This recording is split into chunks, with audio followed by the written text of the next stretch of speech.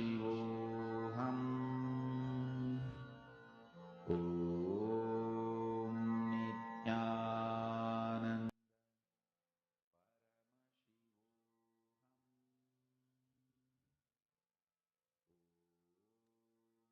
Please relax.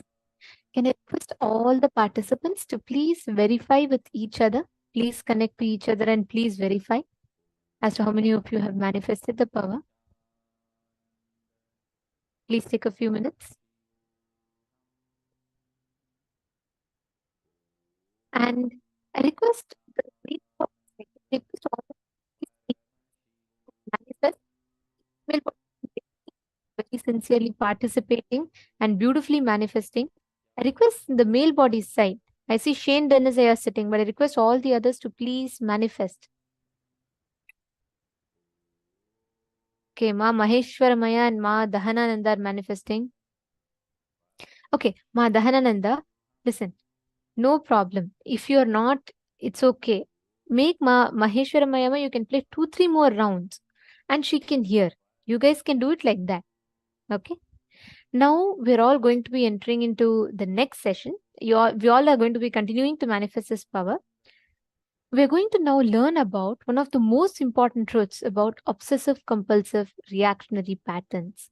Let us listen to the revelations now. Paramashiva's message directly from Kailasa.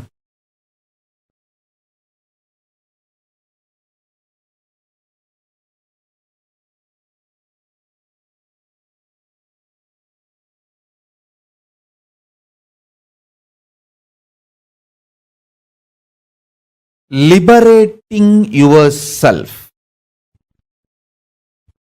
from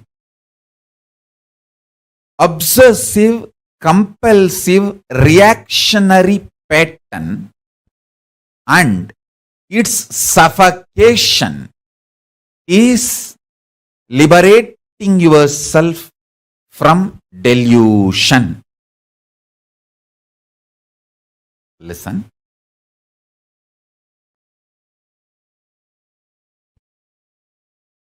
The greatest suffering is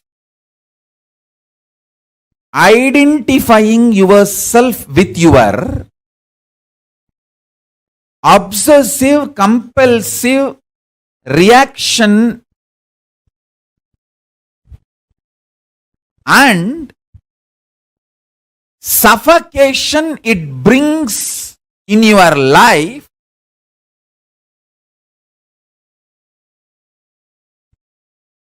as you.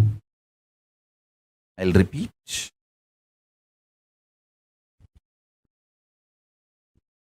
Obsessive compulsive reactionary pattern.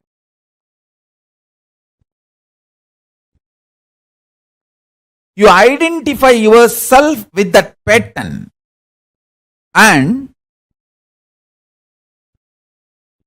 not only you identify yourself with that pattern, all the suffocation that pattern brings. You start blaming everyone other than you. That is, I tell you,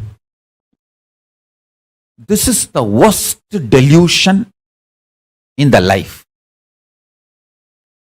Even if you drink a cup of coffee, because of the obsessive compulsive reactionary pattern,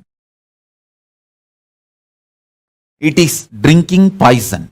Because the coffee is going to strengthen this obsessive compulsory reactionary pattern. Obsessive compulsive reactionary pattern. If you just understand this one message from Paramashiva, you will pull yourself out of all delusions. All delusion.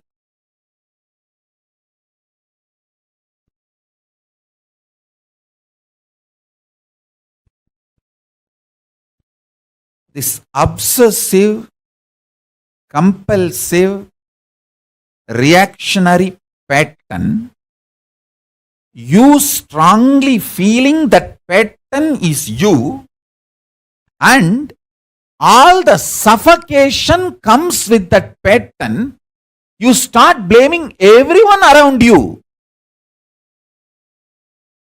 saying that they are all suffocating me, instead of looking inside and solving it. If I have to give a rough equivalent for the word throbhava, delusion, I'll give this word only. Obsessive, compulsory, reactionary pattern, associating, identifying yourself with that pattern, and suffocating yourself and blaming everyone. Oh, this person made me to believe this pattern. This person is suffocating me. This person put the pattern in me. This person is torturing me. You blame everyone around the world, other than taking the responsibility and completing and getting out of it. And I have also seen people waste their time, money, treasure, the life, talent, everything in stupid sicknesses. Actually, there won't be sickness. It is just obsessive, compulsive, reactionary pattern becomes so deep in their system, even they started lying to themselves. They lie to themselves so strongly, they manifest, they create diseases inside. Actually, there is no disease outside. But if you tell them, they won't listen. Actually, they don't have any disease. But if you tell them, they won't listen. So I will also tell, okay, give medical care, do whatever they want. Only when they realize the Guru Vak, they will get out of the disease.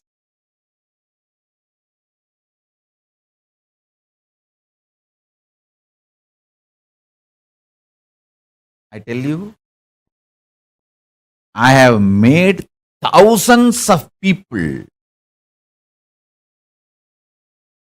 achieve liberation, enlightenment itself, just by breaking this one pattern, obsessive, compulsive, reactionary pattern.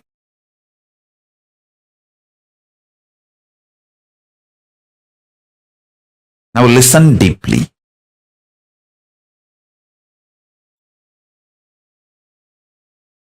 I'll give you elaborate examples.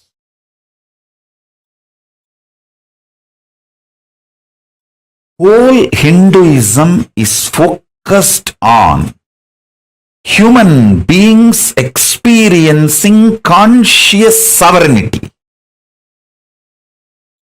Listen. Fundamentally, mind binds you, chains you through patterns, obsessive, compulsive, reactionary behavior patterns, many other bondages, illusions, delusions. Mind binds you, chains you. It takes away the conscious sovereignty of the human being, and it takes away the best way the human beings can exist naturally, dharmically.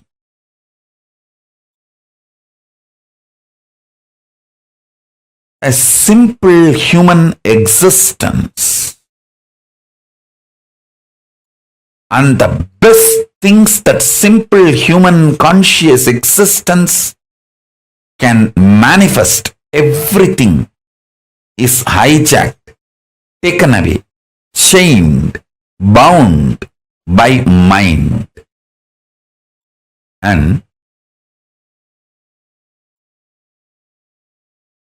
when you start manifesting ferociousness and break the patterns, manifest powers, your mind is transformed into supermind. Understand? If needed, everything else can be given away just for conscious sovereignty. Conscious sovereignty is worthy of everything. Let me explain conscious sovereignty. Conscious sovereignty means I know I am consciousness.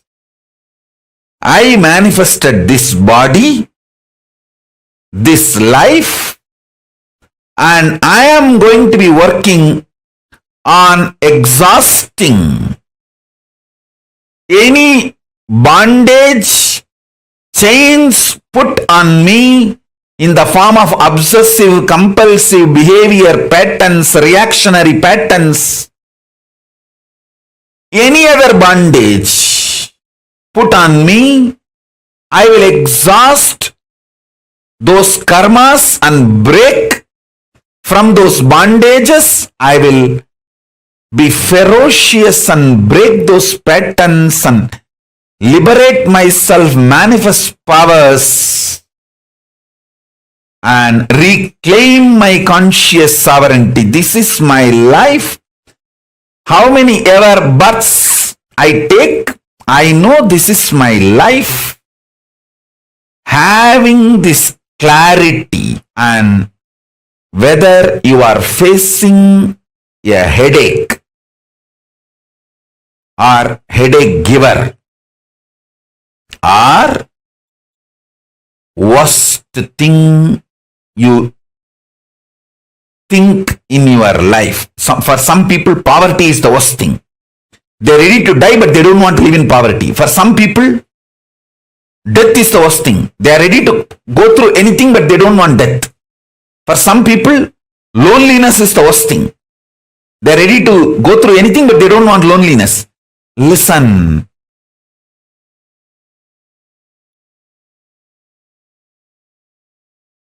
Nothing is worst in your life other than losing conscious sovereignty.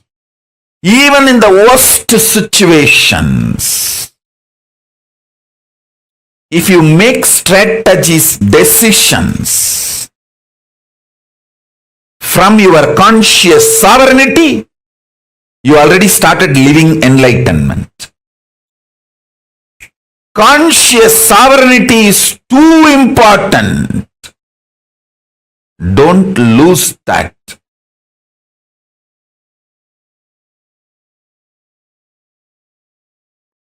Invoke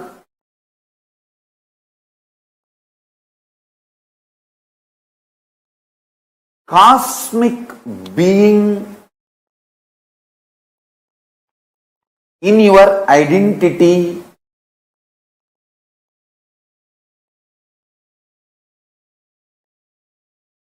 You can invoke Ganesha or Subramanya, Shiva, Devi, Vishnu, Surya, any one of the cosmic being, Guru.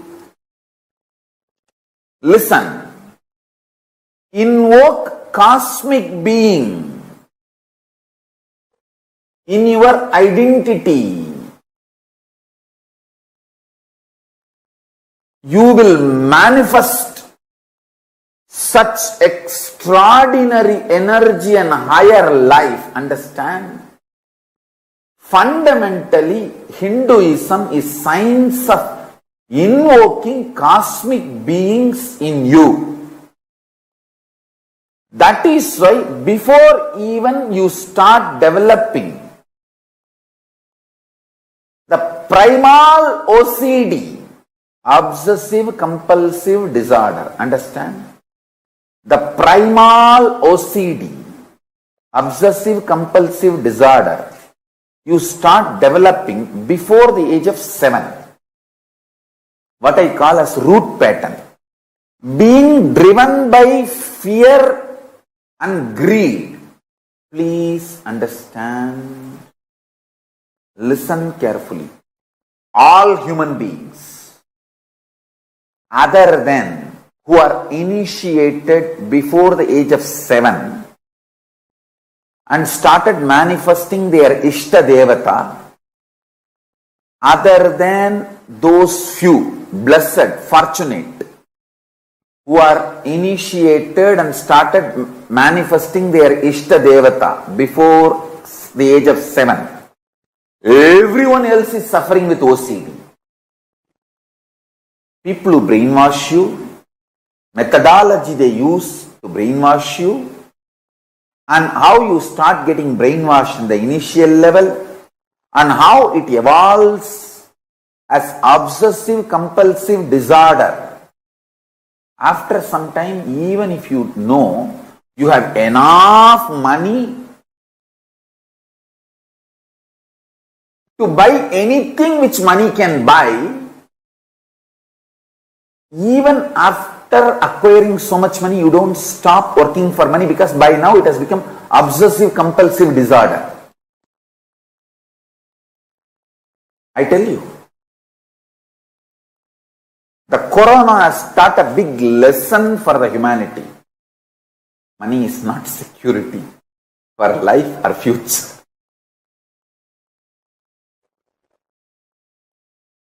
I wanted to tell every human being, consciousness, rich consciousness is the most powerful security. If you can manifest a power, if you can just live blissfully in an unclutched way,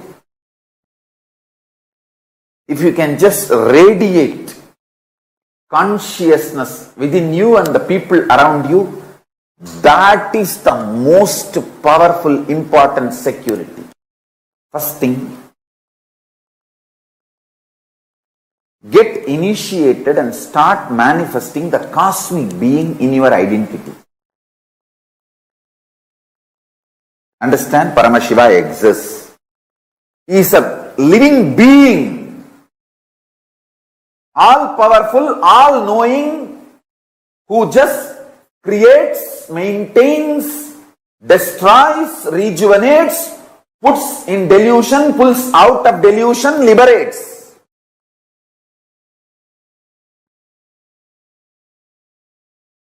Who plays with these tattvas and principles, is a living being, alive, who can respond to you now. Invoke him in your identity. What do you feel as you? The core of you.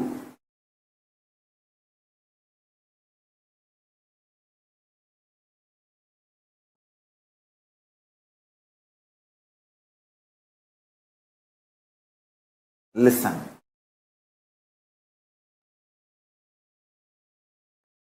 When you invoke him, invoking him in you needs only two things: initiation and your conscious will persistence, requesting him, asking him to manifest in you. Invoke him. See, when you invoke him, the fear-based obsessive-compulsive disorders become irrelevant. Listen carefully. I am not saying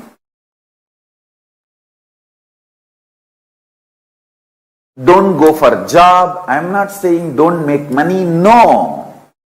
I am only saying don't do it as a OCD, obsessive-compulsive disorder. Do it out of extreme clarity. Hindu is a being who invokes cosmic being in his identity. Your Ishta Devata becomes your core existence. You can have, the Hinduism gives beautiful choices. You can connect with Ganesha, Subramanya, Shiva, Shiva's multiple forms, Nataraja, Kala Bhairava, Swaranagarshana Bhairava, Somaskanda, Tyagaraja, Arunachaleshwara, Sundareshwara, Sukha.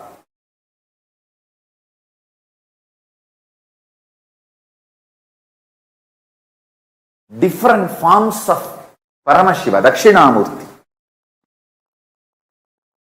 Veerabhadra.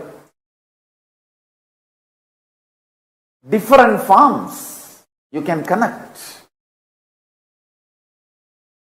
Parashakti, Vishnu, Krishna, Rama, Hanuman,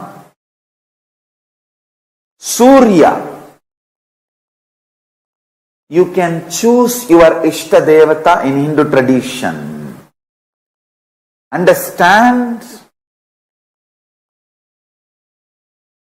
Invoke the Ishta Devata in your identity.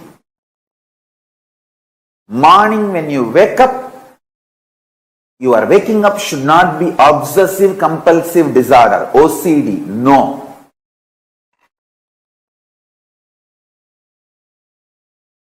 It should be IID, Ishta inspired decision. Not OCD, but IID, Ishta inspired decision. Use this word. Ishta inspired decision. IID, not OCD. I tell you. When you react based on OCD,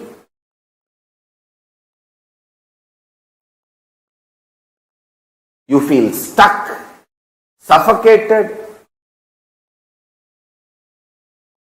You don't know how to do, what to do, and finally end up in literally depression, frustration, living dead or suicide itself. All the problems of the human life, all the sufferings and pains humanity is going through, the source is OCD you started developing from your root pattern. Before the age of 7, from your root pattern, you develop your OCD. That is why in Hindu tradition, as early as possible, the child should be initiated and it should start manifesting Ishta Devata. Ishta Devata inspired, Ishta Devata mantra, Ishta Devata manifesting in its being. See, for example, morning, the moment I became aware of this world, the first thing is Paramashiva manifesting. There is no OCD for me to jump out of bed. No fear or greed or OCD to jump out of bed. Paramashiva is manifesting. Come on. Now Paramashiva will do his work. Understand, waking up due to OCD manifests all types of complications and problems. Anyone who can wake up early morning due to IID, Ishta Devata inspired decision, no OCD, IID, Ishta Devata inspired decision, just 11 days, I guarantee all your blood pressure, diabetes, everything will become normal. Ganapati is real. He's a living cosmic being. When you invoke him, he actually comes with that big elephant face, pot belly, Brahmanda in his belly, and asks, "Oh my son, what do you want? Oh my dear, what do you want? Why you invoked me?"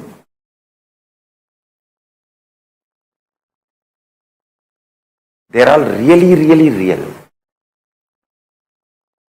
Don't think they are just some principle painting done by some rishi to explain certain concept and principle. They are all real beings, cosmic beings.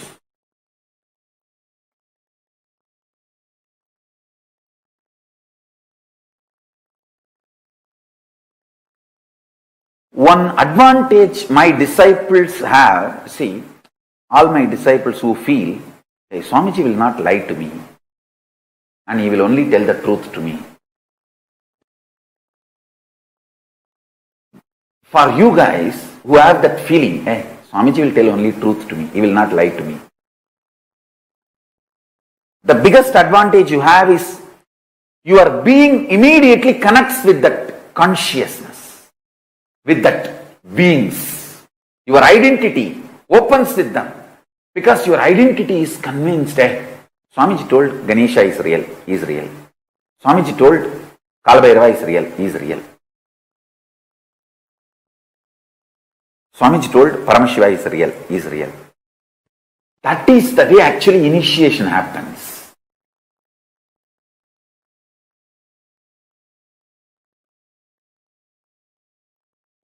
That one initiation and connection happens between you and me, I know for sure you will be enlightened. Today or tomorrow or day after tomorrow you will be enlightened, no doubt.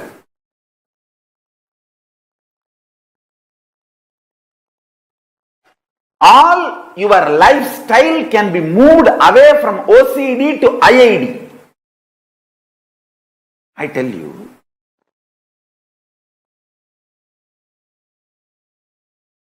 all your decisions and its good, bad effects, results, success, failure, everything finally take it to Paramashiva and cry. Want to express your frustration, express it to him. Want to express your love, express it to him. Want to show your gratitude, show it to him. Want to fight, fight with him. Do everything with your Ishtadevata. It can be Ganapati, it can be Shiva, it can be Muruga, it can be your Guru. I tell you, just practice this one. In few weeks, your life will start moving from obsessive-compulsive disorder based to Ishtadevata inspired decision based, IID.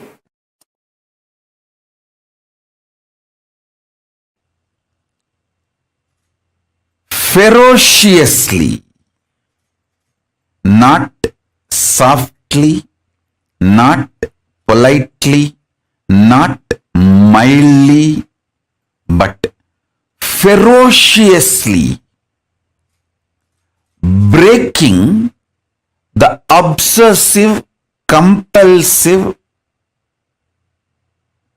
reactionary patterns is power manifestation. Paramashiva's powers manifest to beings who powerfully, ferociously break obsessive compulsive reactionary patterns.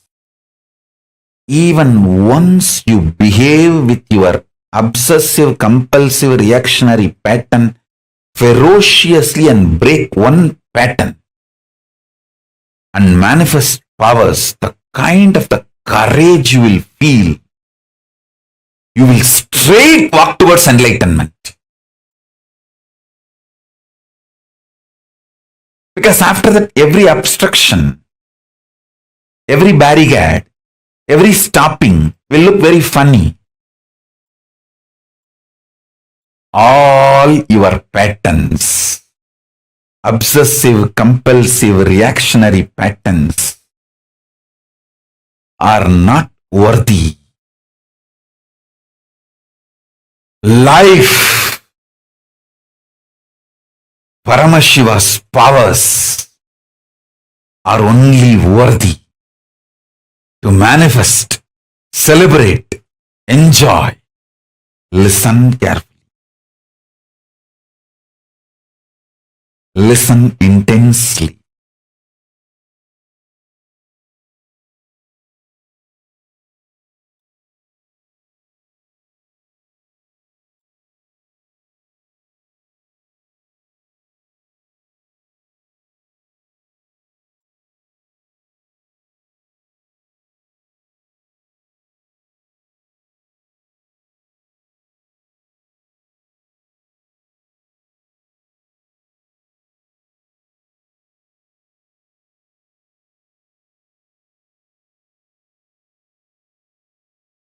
Unable to build collective integrity is just because of your obsessive compulsive reactionary pattern. Understand? Whatever stops you building collective integrity is your obsessive compulsive reactionary pattern. Sit and pen down what stops you building collective integrity around you. Behave ferociously with those patterns. You usually behave ferociously with the people, not with the patterns. Behave ferociously with the patterns. Behave cutely with the people. You do opposite. You behave ferociously with people and behave very cutely with your patterns. Every time you behave ferociously with your patterns and break, you manifest at least one power of Paramashiva. Listen. To behave ferociously with your pattern, you don't need anything other than feeling connection or trust on me, because the trust you have on me will naturally manifest as the courage to execute my words.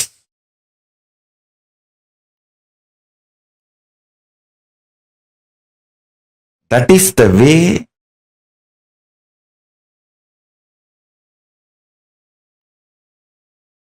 I manifested Paramashiva. See, my extreme love for my gurus,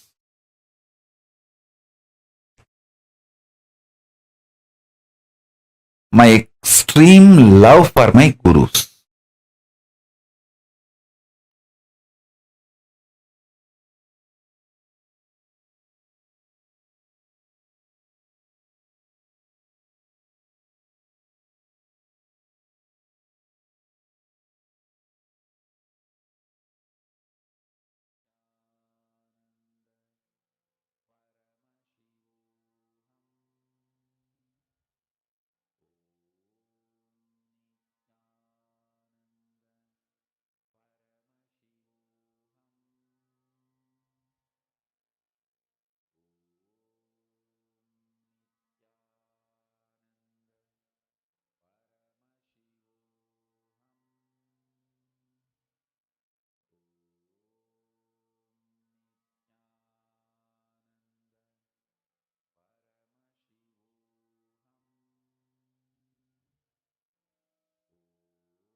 all the obsessive compulsive reactionary patterns that we carry inside us as an spontaneous reaction to life. We all carry this in our innate nature to respond to life. Most of the times it's triggered from the memory of the past actions that are stored in us, and how we let that past actions take over and make the reactions jump into reacting even before we can cognize what it is. That's why Swamiji will tell a very important statement. You should never make a decision when you're angry, when you're sad, when you're hungry, or when you're afraid. Because at all these times, even when you're happy, when you're too happy, when you're too sad, when you're too angry, when you're too hungry, and when you're too excited, like happy about something, you should not make a decision. Because all of these decisions are a trigger from something into you. Understand? All of these decisions are a trigger from something that is happening inside you. Because all of these are a reaction that's happening for a situation. We all react to situations, we don't respond, and that's where the problem starts. Someone tells you something, even before you can understand it completely in your head, you're already reacting to it. Based on your previous situations, patterns of pain and suffering, we all have a set of responses or reactions per se that we have for each of the situations. For example, for one situation, you want to say that this is what is, this is what is life. This is what it is. So you have a certain cognition. Okay, people don't want me to be happy. People don't like my joy. People don't like me to be happy. That's why people are all going purposely trying to do this to me. Understand, then you manifest only that as a reality. That's an obsessive compulsive pattern you're triggering inside of you. All these set patterns is what based on which you react. Each of these are the ones that based on which you react and respond in life. Every time you react to these patterns, please understand they are obsessive compulsive patterns that you react from. Are all of you understanding? If you just understand this one truth, if you understand this one powerful cognition, you will never be stuck in any obsessive compulsive reactionary patterns. Fundamentally, the mind binds you, consciously it binds you, chains you through the patterns, through all these reactions. When you start manifesting ferociousness to break, you manifest powers. You manifest the space where your mind is transformed to supermind. Can I request each of you to list down just 5 obsessive compulsive patterns? 5 of the patterns where you experience pain, you experience suffering, and automatically it just gets triggered in you. When a certain situation happens, let's say someone is coming and telling you something. Your boss is telling you that, oh, you didn't do it good enough. You could have done it better. You won't even wait to listen to what he has to tell. But even before he can complete the statement, your mind jumps in. And you go like, God, how can he tell this? I have put in so much effort. How can my boss tell like that? We carry so many judgments, assumptions inside of us. And we react from that pattern, not from the power. We react to the situation, not respond to the situation. You already have a script in your head. Oh, that means he's telling like this. He's telling for this reason. He doesn't even know. How can he tell? This is what he did. This is what he does always. You have a whole script running inside you and you respond. You react, sorry. This is how all situations happens in life. Look back to some of the most bad fights that you've had. Conflicts you've had in life. See what was the reason. What was the exact pattern that triggered in you? Can I request each of you to write this down?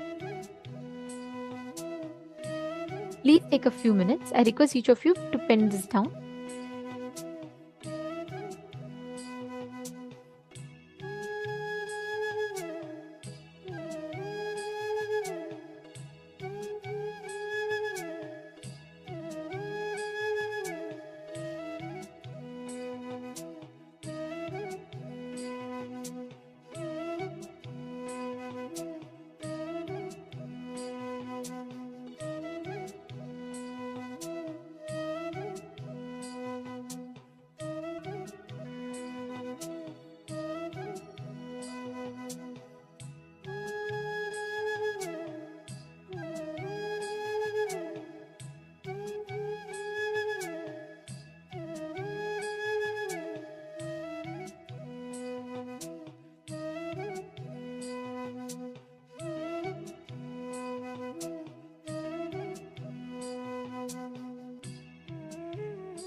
Yes. So hope all of you have written down now.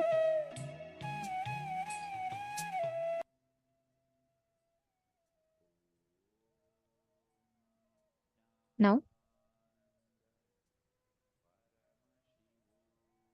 invoke any one of the cosmic being into your identity. And see, now let's make the obsessive compulsive pattern into Ishta inspired decision. Move the whole thing into Ishta inspired decision.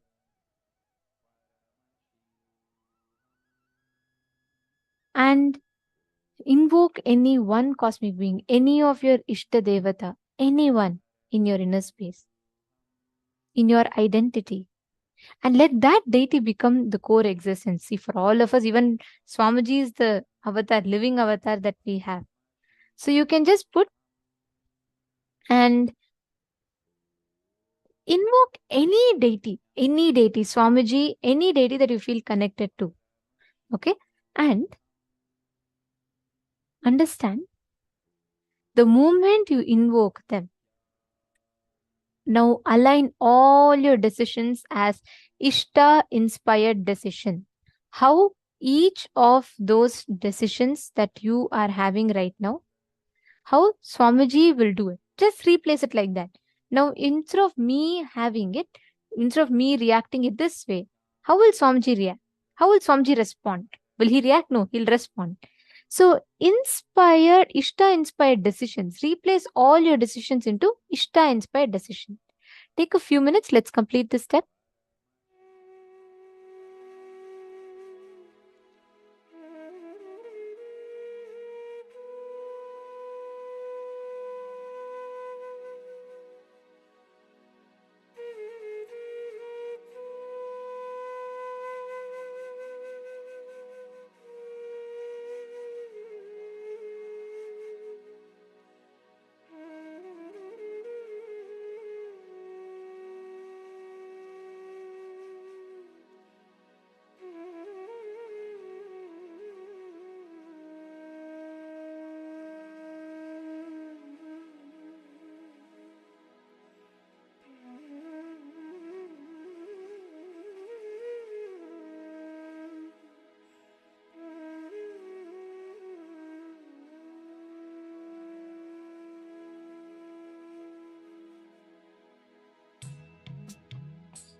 Now, please relax.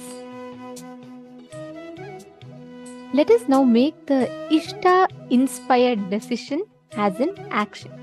Now, we're all going to be working on understanding how to get rid of these obsessive compulsive reactionary patterns. Each of us, as we're all standing here today, as each of us are going over what our obsessive compulsive patterns are, please understand one of the most primary things for us to understand is the moment you replace your obsessive compulsive patterns with Ishta inspired decisions, that itself means all the power over the pattern will simply disappear and leave you. Now, let us all enter into the next session, today's initiation, where Swamiji is going to be blessing us to experience the real Paramashivoham, the space of bliss and enlightenment, just by getting rid of the obsessive compulsive patterns. So now we're all going to be listening to that session. I request all of you to provide your complete listening, because this is a very, very important session, because today all of us are going to be receiving this exact initiation, the space of Paramashivoham, where you make all the pain, suffering, everything redundant in you by replacing it consciously with the ultimate powerful cognition that Swamiji has revealed. I request all of you, all the participants, to please sit straight and let's all get ready to enter into the session.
Paramashiva's message directly from Kailasa. Happiness is delusion. Bliss is real existence. Whoever asks you to pursue happiness is deluding you. Happiness is binary logic based. Today happiness is getting a car. Tomorrow happiness is getting a house. Day after tomorrow happiness is getting a wife. Then next day you know what is happiness. Where you landed. Happiness is the word society, mass media cult, entertainment industry cult is using to exploit you and keep you in delusion continuously. Bliss is cosmological reality. Happiness is societal delusion. Understand? Bliss is when you know absolutely you are in tune with the whole existence. Even if you think you are not in tune and accept that as a reality, you will be in bliss. Bliss comes from powerful cognition.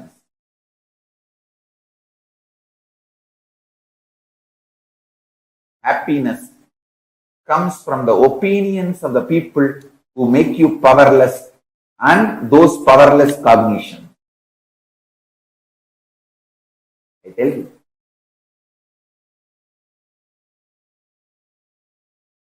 Each time when you cognize powerful cognitions of the cosmic truth, cosmological truth,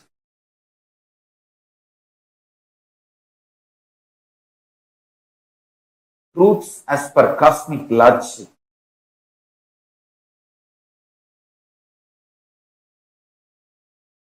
you manifest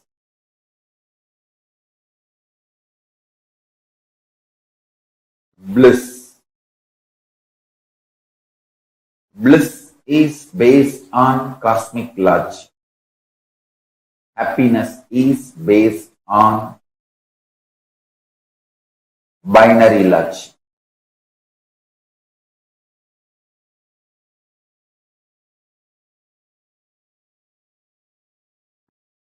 Society keeps you deluded with the idea of happiness.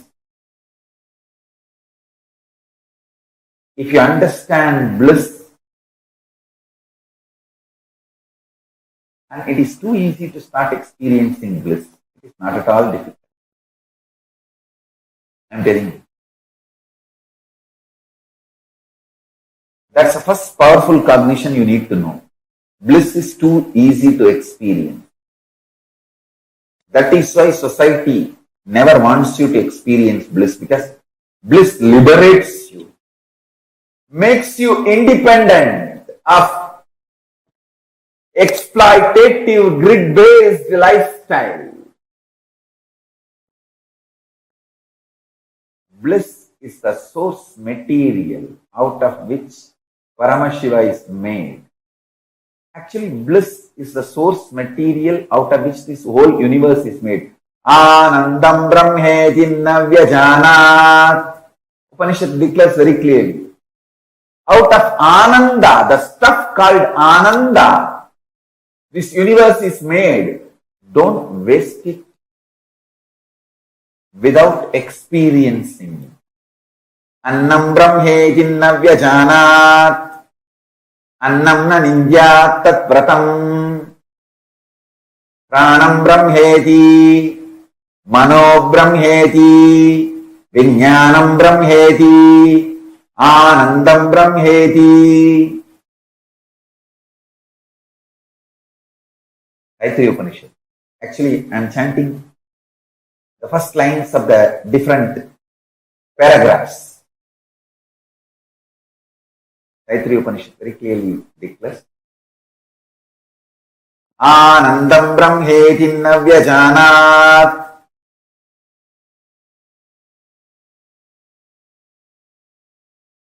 Understand? The whole universe is made of stuff called Ananda. It's made out of stuff called Ananda.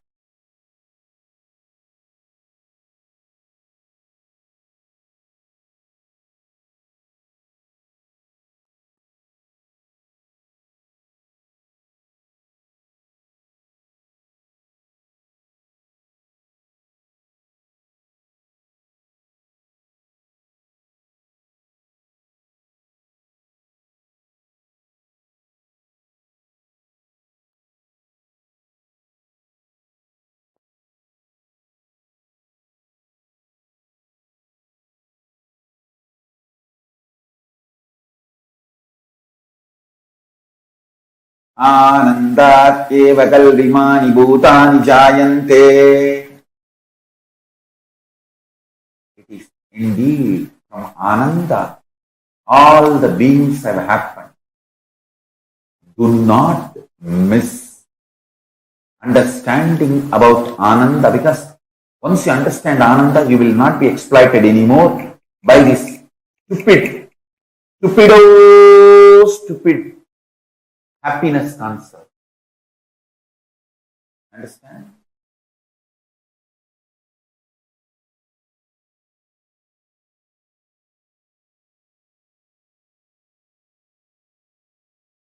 This happiness idea is inserted into you by the society or the mass media cult, entertainment industry cult, which wants to exploit you.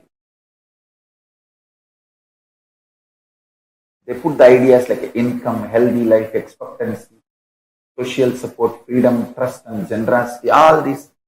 I tell you,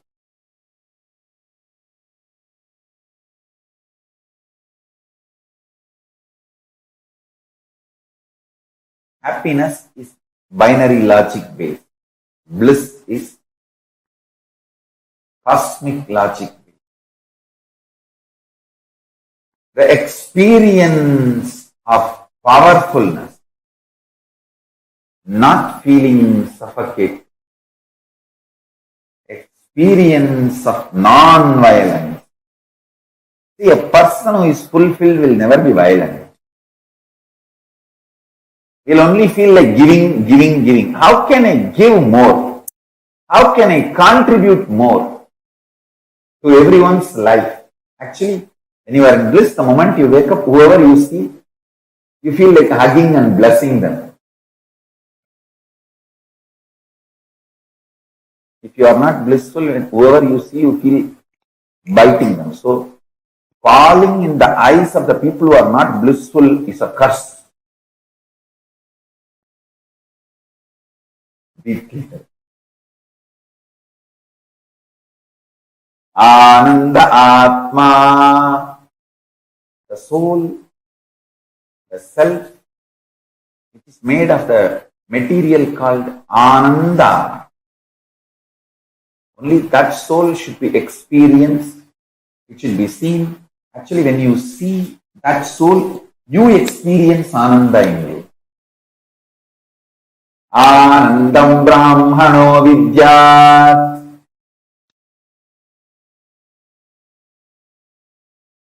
Bliss is the primary manifestation of Paramashiva. Listen. Anandam Brahmano Vidyat. The Brahman, Param-Brahman, Paramashiva. The primary manifestation, immediate manifestation of that Paramashiva is Ananda, bliss.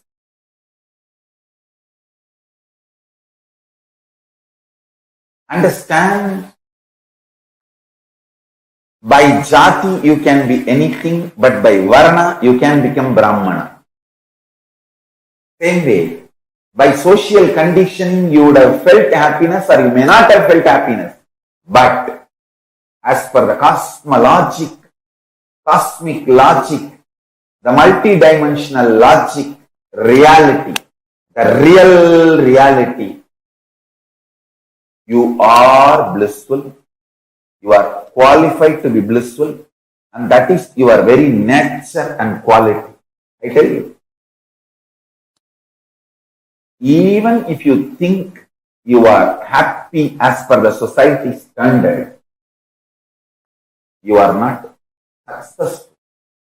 That's more like a operation success patient died. Because you are happy as per others.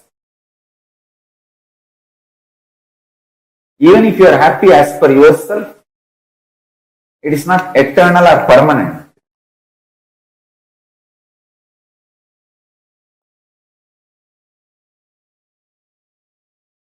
It's all relative measures, which changes not every day, every minute. Not every day, but every minute. Anandam Brahme Divyajanat. Ananda is the stuff out of which all of us are made. I tell you. Start eating Ananda. Start living in Ananda. Powerful cognitions about Ananda should be meditated and manifested.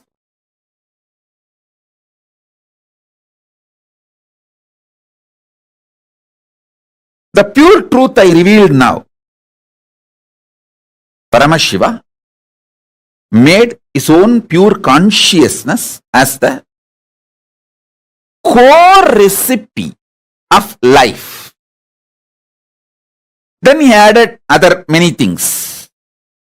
But the core recipe of life is his own consciousness. This is the pure truth.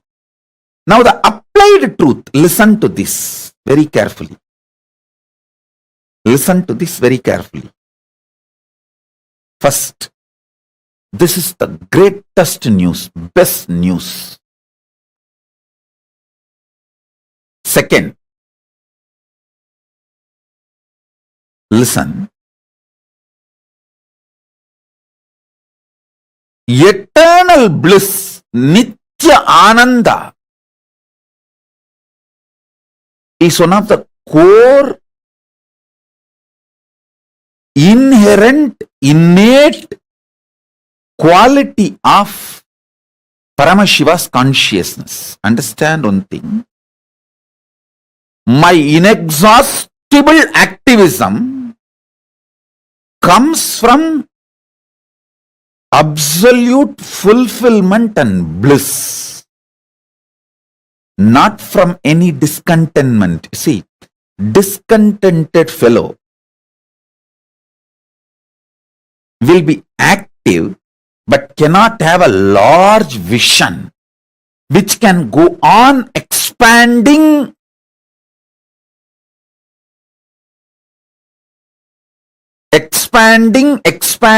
infinitely.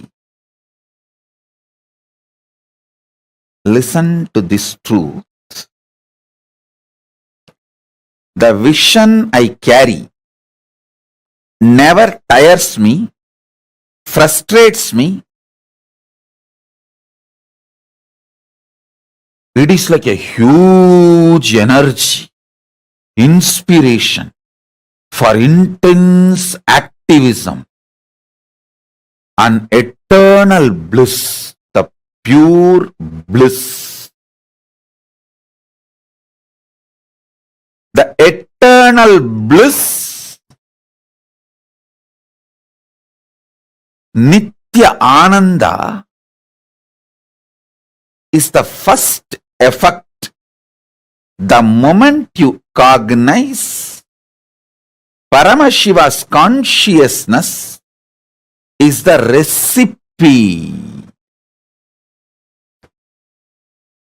of your life. Please understand, if you are alive, be very clear, the core recipe of your life is Paramashiva's own consciousness. He put himself, he was cooking, things were not working out, the life was not happening. He just took himself and put it. Immediately life happened. That's all. Visualize. He was cooking, trying to cook life. So many components he added, but life was not happening. It was coming out like a sakra pongal, puliyodare, or so many other things came out, but life was not happening. He just smiled and put himself, his own consciousness. He just took his consciousness and put it. Immediately life happened. Listen.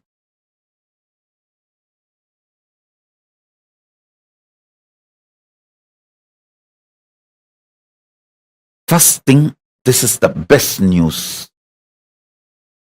Second, this means your core programming is such extreme,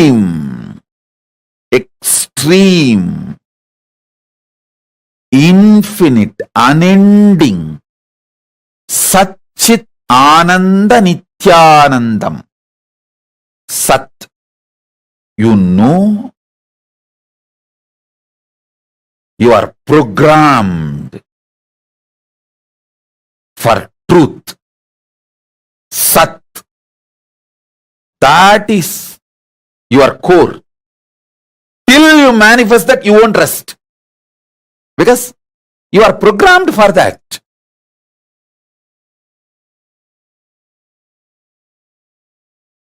Chit, consciousness. By your very nature, you are aware you exist. Ananda, bliss, the infinite Ananda.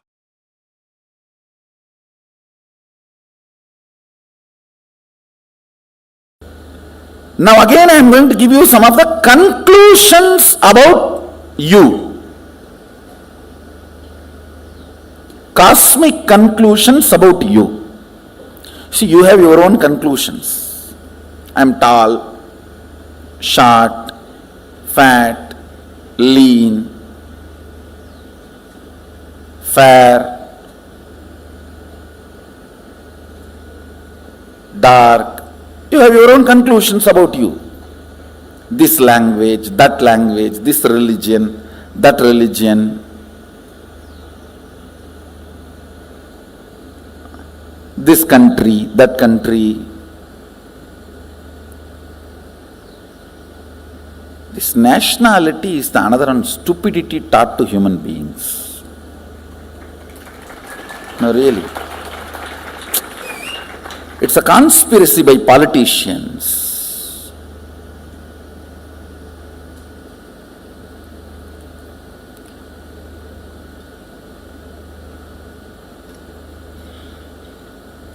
All these ideas, concepts, you have about you, but cosmos has some conclusions about you.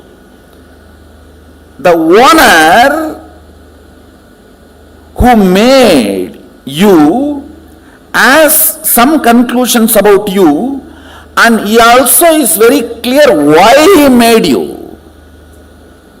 Let's try to put that software and see how we are functioning. That's all.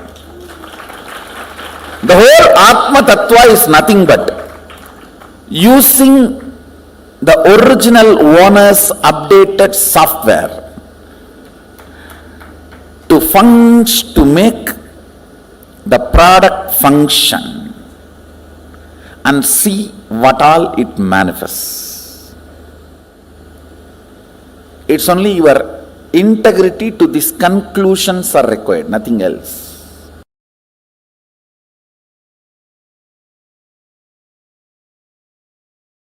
Listen. The conscious principle, consciousness, conscioushood, Atma Tattva, the conscious component, Atma Tattva in you, in all of us, is not only beyond these Panchatattva's of Prithvi Tattva, Appu Tattva, Teyu Tattva, Vayu Tattva, Akasha Tattva, means roughly in English, earth element, water element, fire element, air element, space element, the conscious element in you, consciousness in you, Atma Tattva in you, not only is beyond all these five, this empowers all these five. Listen.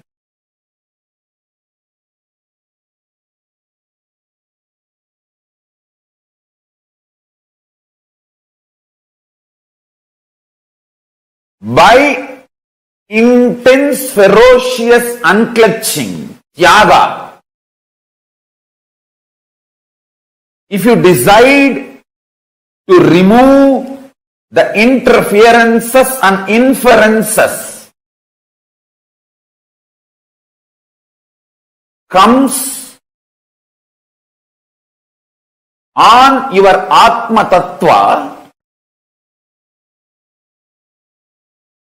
that tyaga manifests as superpower in your being. Atma Tattva in you, conscious principle in you, Chit Shakti in you, conscious hood in you, consciousness in you, conscious element in you. All these words denote the same. Conscious element in you is not only beyond these five principles called earth element, earth element, water element, fire element, air element, space element. This Atma Tattva, conscious principle, empowers, gives life to all these five. Listen carefully. If you use unclutching, completion and tyaga to stop all the interferences and inferences of earth, water, fire, air, space elements on your Atma Tattva, on your conscious principle, you will manifest powers immediately. Listen. Pratyagatma Chaitanya Jakratam, individual conscious principle awakening, is not exclusive right for anyone. It is even for animals. It is granted. Understand? I tell you, the essence of what I am trying to convey.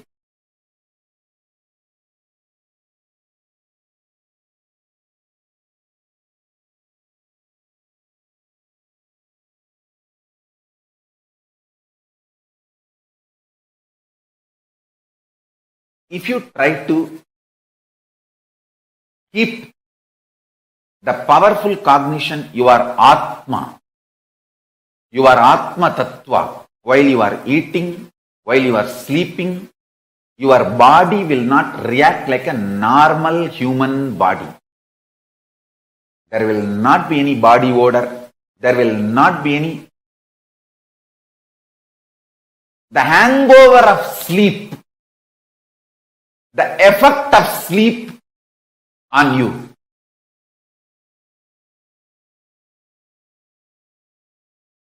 From today, all of you start manifesting this powerful cognition. Your conscious principle, Atma Tattva, is not only beyond the 5 elements, earth element, water element, fire element, air element, and space element. The Atma Tattva empowers all these elements. And do not allow the interferences and inferences of these 5 elements on your Atma Tattva. Understand? If you just awaken your Atma Tattva, that's all. Immediately, Parabrahma, Parandama, Parameshwara, Paramashiva, Parashakti, all will manifest in you. All of them are waiting to manifest in you. You just need to say yes.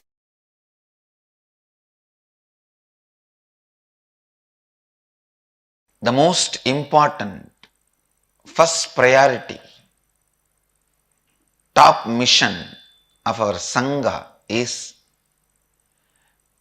constantly helping people to complete with others. Constantly be in the completion, be in the space of completion with others and teach completion with others to everyone. That is where the Sangha starts. It is with completion with others, life starts in you.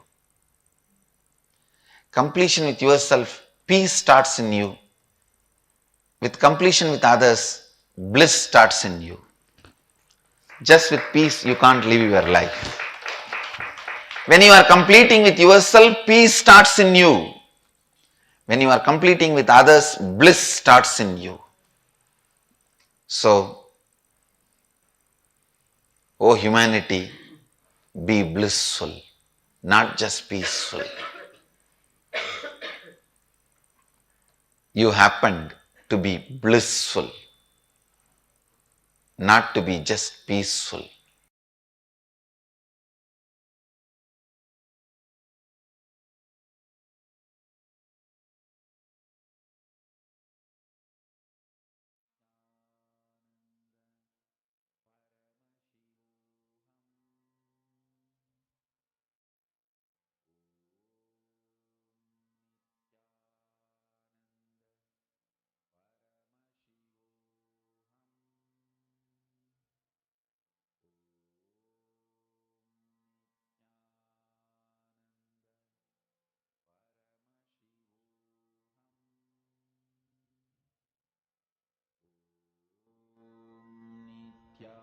Nithyananda Paramashivoham.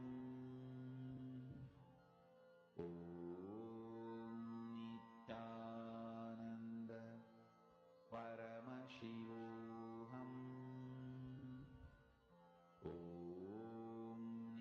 Nithyananda Paramashivoham.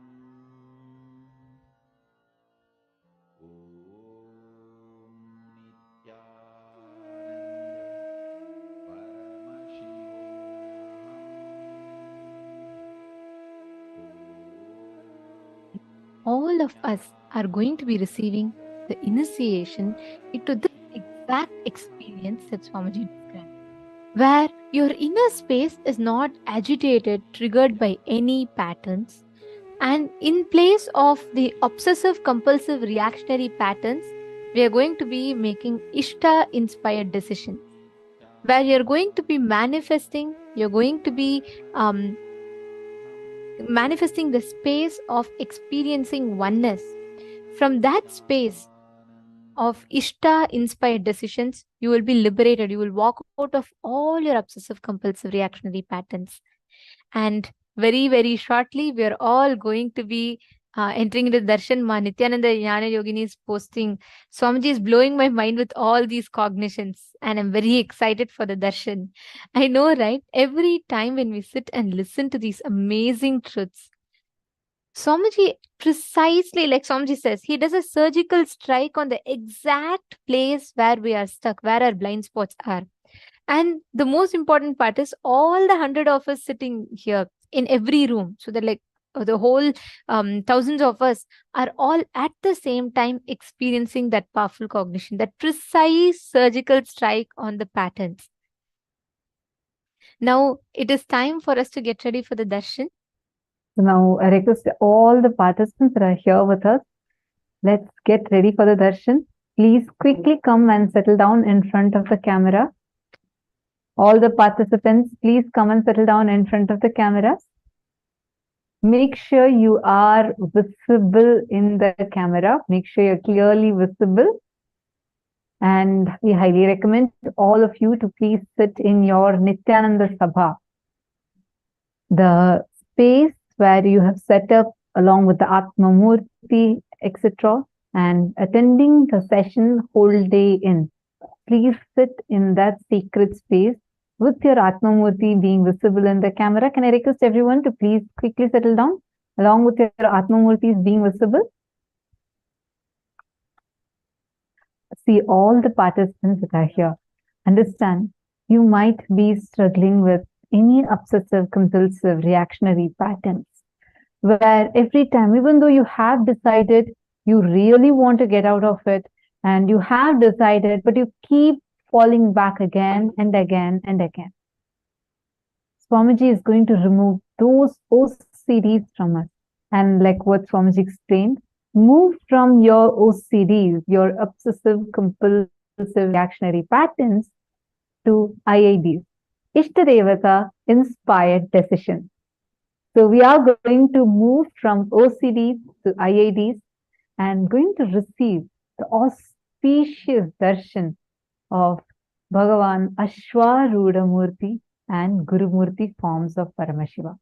Can I request everyone to kindly settle down? And we are also going to be relieved all the pains, sufferings that we are struggling with. You would just see during the darshan tremendous healing happening. Swamiji, as Paramashiva, Ashwarudha Murti and Guru Murti forms of Paramashiva, Swamiji will remove, liberate all of us from any kind of pains and sufferings that we are struggling with in our life. And we request all of you to continuously keep posting your prayers, boon requests, everything that you have during the darshan. Understand, just when Bhagwan's eyes fall on your message, it is enough. Immediately your messages are blessed. Your messages are blessed. And like yesterday we saw how Swamiji is powerfully blessing as Bhagavan Shukra. And Swamiji said that everyone who sat yesterday, all of you got like literally like a jackpot, like everyone were showered. All the boons that people asked were showered. Today we are going to be having very, very, very powerful form of Paramashiva as Guru Murti, the ultimate Guru manifestation out of immense compassion manifesting for all of us, where he appeared in this form, happening, manifesting in the life of Manikka Vasagar, and we are going to be having that very form's darshan today. During the darshan, just by the darshan itself, where you don't need to do some particular action, like you don't need to do some sadhana, some kind of meditation technique, some kind of kriya, nothing you need to do from your side. Bhagwan will just burn away all the pains you're carrying. You just see suddenly with this immense love, all the pains or struggle, suffering that you're struggling with, you'll just see it melting. How many of you have experienced this happening during the darshan, where you would be sitting with or remembering all your struggles or some pains, some problems, and you just come and sit in the darshan, and the moment the curtains open and Swamiji with his wide, beautiful smile, you'll just see all that problems just melt away. You will forget that you had this problem. How many of you have experienced this? Yes, me. I see a lot of messages in the Zooms, and I see also wide smiles, because understand what experience each of you are saying that you had today, you're going to have it intensely, because in this form, vibrant form, I know all of us are eager to see what beautiful form Swamiji is going to be coming today in. Understand, just during the darshan, that powerful, blissful, intense space of Paramashanta Swarupa of Paramashiva gets transmitted to us. Now, when Ganga is flowing shallow, right, you will be able to see all these big boulders and rocks on Ganga. But the moment Ganga just floods, all these rocks, not just the small rocks, but even the big rocks just disappear. Same way, just by flooding all of us with his divine love and awakening the Guru Bhakti in us, all your problems and OCDs, struggles will just get melted. It will disappear. At least in Ganga, when she floods, those rocks are under the water. But for us, those sufferings and pains just disappear out of our lives. And most importantly, Like Swamiji said, even the biggest of OCDs, the obsessive compulsive patterns, you can just walk away with the power of your integrity to Guru Vak. When we all sit in the darshan today, even you might have been stuck with an addiction pattern for 15-20 years, you will simply go beyond just by sticking to Guru Vak. Now, let us all chant the Dhyana Shloka of Guru Murti, the form of Paramashiva, where he embodies this ultimate auspiciousness, manifesting as the Guru in his supreme compassion.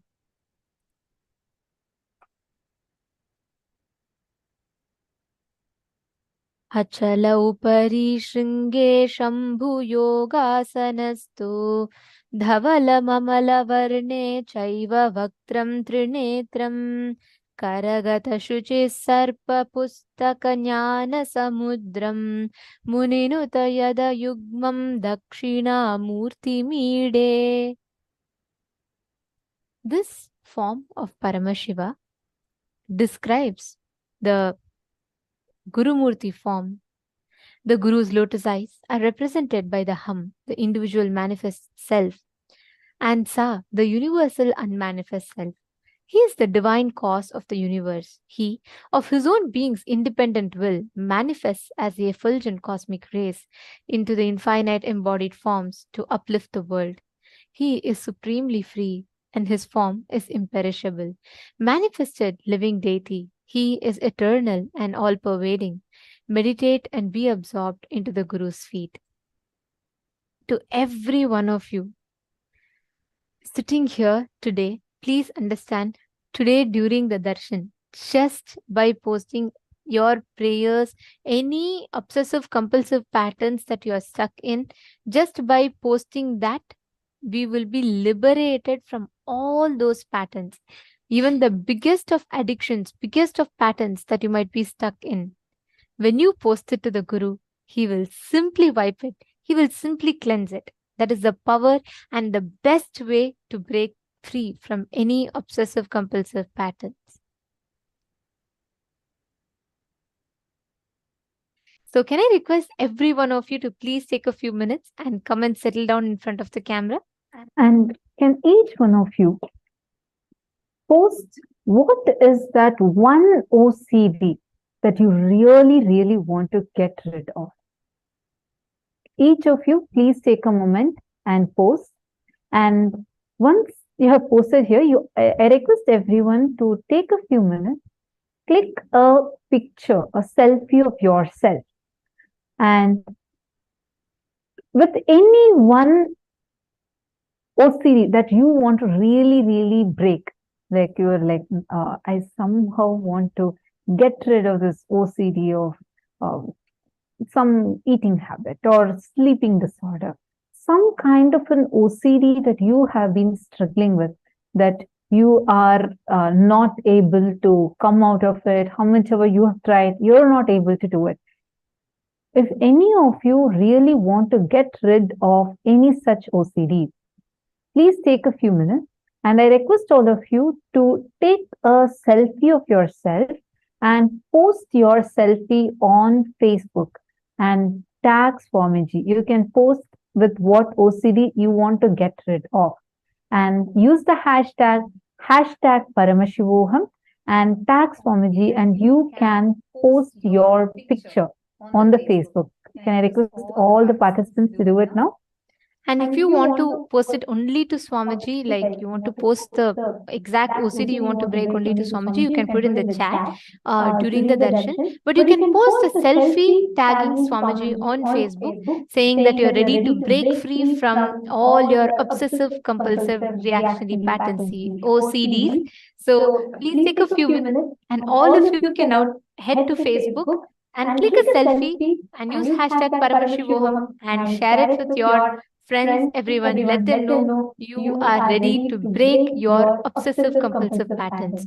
For Janmas, we struggle with so many unconscious patterns. But Guru, just by a look, can burn all those OCDs, the obsessive compulsive patterns, and he can liberate us from that.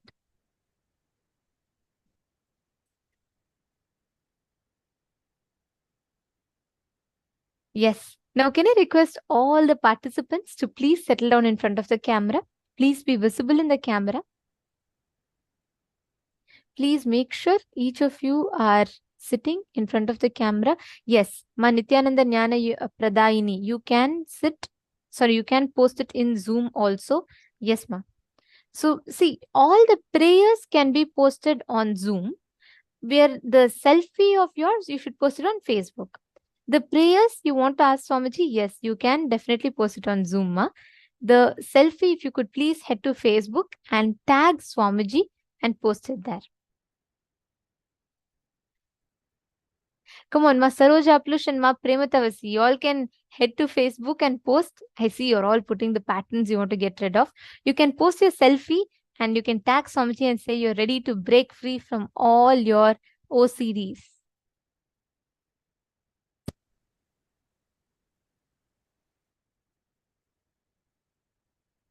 Okay, now listen very carefully. During the darshan, Swamiji is going to be intensely mirroring his own inner space into ours. Means he's going to be giving us the power to completely break free from any of the suffering, the OCDs, anything that we have. And he's going to be showering us with the most powerful boon.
please post it on your own timeline, Nithyananda Jnana Yogini, and then you can tag Swamiji's ID. Each of you can post it on your own timeline. Yes. And also, please make sure you are using the hashtag. The hashtag and tagging, both are very important. Make sure you use the hashtag Paramashivoham as well as tag Swamiji's Facebook ID, Facebook page, and you can post it.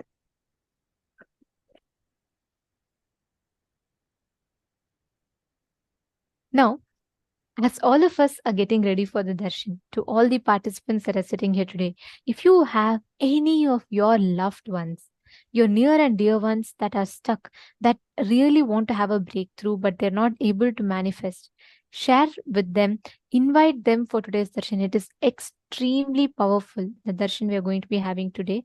And you're going to be manifesting that high, intense, powerful space of walking out of all those obsessive compulsive patterns. So please take a few minutes and invite them. Let them all join. And during the darshan, Swamiji blesses, gives darshan response to all of our prayers in the chats, whatever you're all posting. But we all see that Swamiji gives the energy darshan to all those who have, all the Shakti darshan participants. All of these people who receive the exclusive darshan where Swamiji himself talks to them and blesses them, that darshan is for all the people who have offered the Pratyaksha Pada Puja, because many of you ask, how can I get the blessings? So for all of you, just in 4 days from now, we have an excellent opportunity on the 19th of September, on the auspicious occasion of Ganesha Chaturthi. All of you can offer a very special Pada Puja to our beloved Swamiji, and all of you can offer your gratitude, any prayers that you want. You can offer your offer the Pratyaksha Pada Puja and a special Durva Mala Seva along with Pratyaksha Pada Puja to Swamiji. And Maha Ganapati, who's the embodiment of removing all the obstacles. He's Vignaharata. When you connect to this form on that particular day, Swamiji will remove any kind of obstacles in your life and shower you with all the auspiciousness. So you all can head to the link that we'll be projecting to you all, and the support desk will be posting in the chat for each of you. You all can head to the link. So take a few minutes, and anyone who wants to offer the Pratyaksha Pada Puja on the occasion of Ganesh Chaturthi, please go ahead and you all can head to that link, that particular link that we'll be sending to you all in the chat, and you all can sign up there. So all the participants, whoever wants to offer this auspicious offering on the day of Ganesha Chaturthi, who all want to remove any kind of obstacles that is there in your life, you can do it. So do so on the auspicious day of Ganesh Chaturthi, which will be in 4 days. The 19th of September, we are having the Ganesh Chaturthi celebrations. All of us are going to be celebrating it with Swamiji, and Swamiji himself is going to be accepting the Pratyaksha Pada Puja and various other auspicious offerings on that day. So take a few minutes, go ahead and sign up. The Pratyaksha Pada Puja offering link will be posted in all of your chats now. And to all the Participants from the region of outside India, the particular, based on each of your countries, will be sharing the link. Please choose the right link. And now let us all get ready to receive the darshan of Ashwarudha Murti and Guru Murti. Please chant the Mahavakya.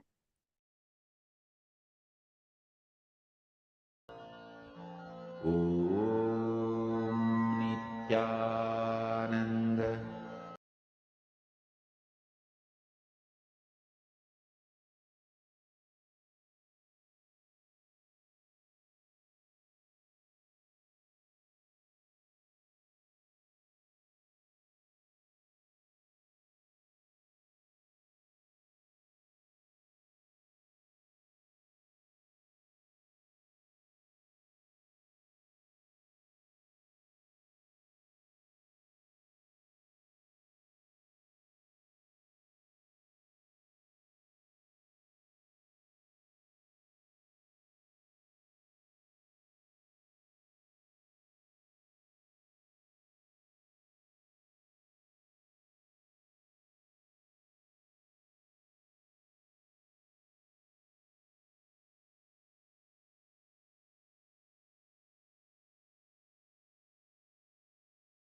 with the divine, with your eyes open, is darshan.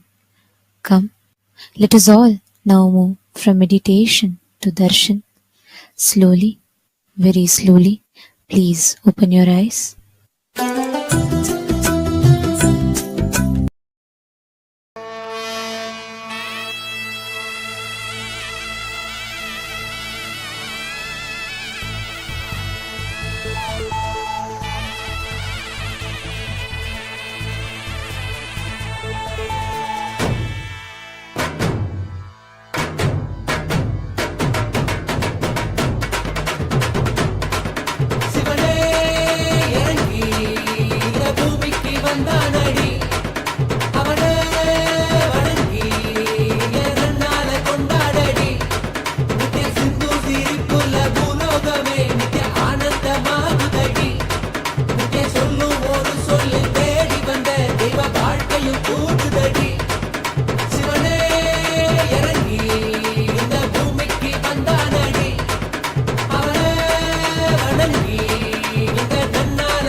தடையில்லா ஆனந்தம் பாரு நம்ம நித்யானந்த கண் முன்னே தோன்றிடும் போது.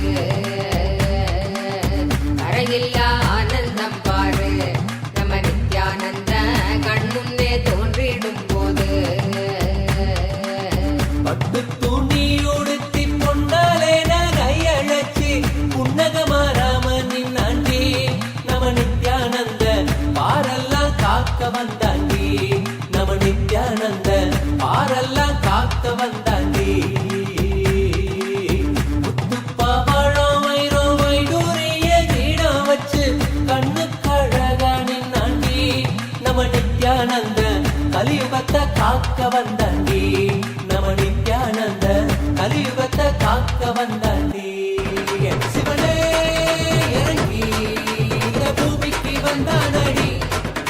அவனே வணங்கி நன்னால கொண்டாடடி.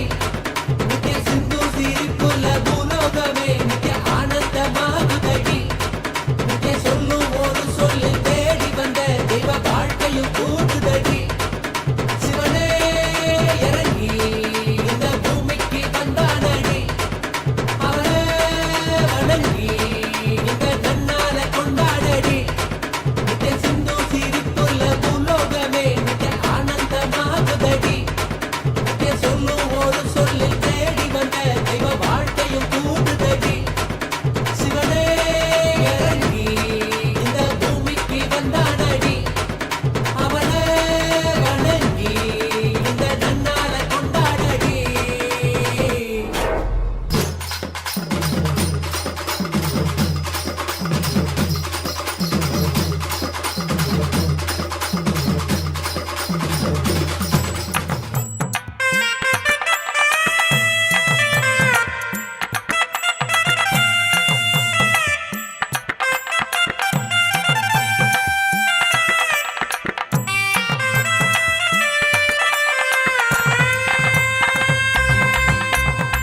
பக்தி வரும் நித்தியம் தந்த சத்தியம் எல்லாம் கேளுங்க. சக்தி தரும் யுத்திகள் எல்லாம் ஒன்னல ரெண்டல ஆயிருங்க. பக்தி வரும் நித்தியம் தந்த சத்தியம் எல்லாம் கேளுங்க. சக்தி தரும் யுத்திகள் எல்லாம் ஒன்னல ரெண்டல ஆயிருங்க. ஏன் என்னன்னு கேட்டா அது எட்டு சோரக்காய போகும். சொந்த வாழ்க்கையில நீங்க அதை வாழ்ந்திட நித்திய ஆனந்தம் கூடிடுங்க. சொர்க்கமதையனும் நீங்க வெளியே தேடணும். நித்யானந்த ஸ்பூரண வந்தா தானே கூடிடும். சொர்க்கமதையனும் நீங்க வெளியே தேடணும். நித்யானந்த ஸ்பூரண வந்தா தானே கூடிடும்.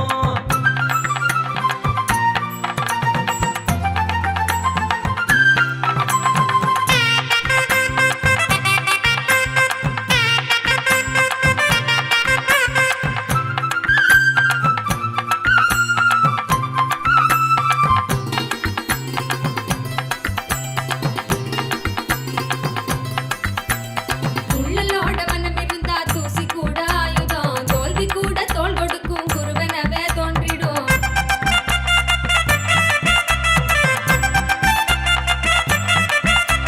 சோர்வு கூட மாறி பெரும் சக்தி ஆகிடும். சிகரத்தில் நீ ஏற ஒரு யுக்தி காட்டிடும். சோர்வு கூட மாறி பெரும் சக்தி ஆகிடும். சிகரத்தில் நீ ஏற ஒரு யுக்தி காட்டிடும். நித்யானந்த சொன்ன இந்த வார்த்தை எல்லாம் வேதந்தா. வழி நடந்தா நித்யானந்த மடியில வழியோகந்தா. தயக்கம் எதுக்கு களத்தில் இறங்கி தியானம் பண்ணுங்க. வாழ்வ வெல்லுங்க தெய்வீக வாழ்வ வெல்லுங்க. நித்யானந்த வாழ்வ வெல்லுங்க.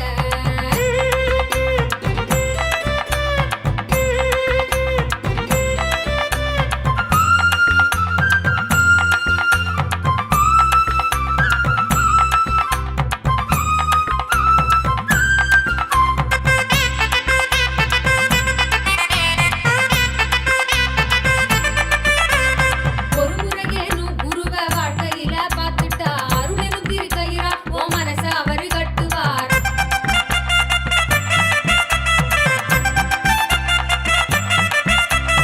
எப்படியும் ஒன்ன அவர் பக்கம் சேர்த்திடும். அப்பொழுதே வாழ்வில் ஆனந்தம் சொல்லிடும். எப்படியும் ஒன்ன அவர் பக்கம் சேர்த்திடும். அப்பொழுதே வாழ்வில் ஆனந்தம் சொல்லிடும். தத்குருவா எங்களுக்கு நித்யானந்த வந்தானே. சத்தியத்தை ஞானம் என்னும் யுக்தியாக தந்தானே.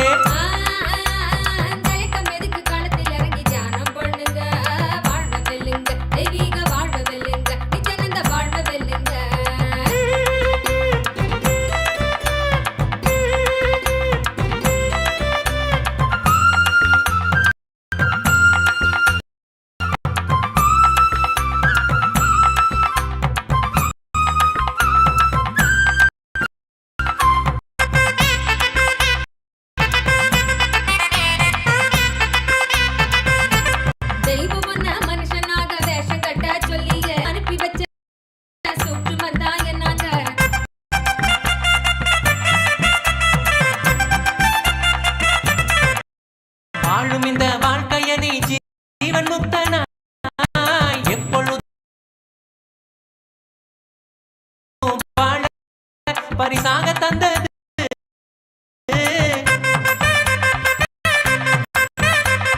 வாழும் இந்த வாழ்க்கைய நீ ஜீவன் முக்தனாய் எப்பொழுதும் வாழ பரிசாக தந்தது. அதுக்கு என்ன செய்யணும்னு எது வாழ வெல்லுங்க.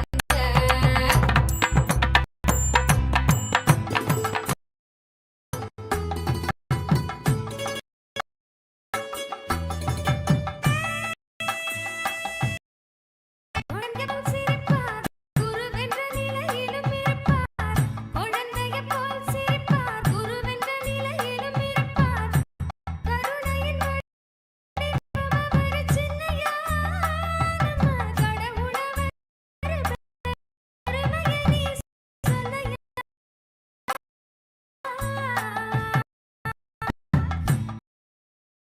குழந்தையைப் போல் சிரிப்பார், குருவென்ற நிலையிலும் இருப்பார். குழந்தையைப் போல் சிரிப்பார், குருவென்ற நிலையிலும்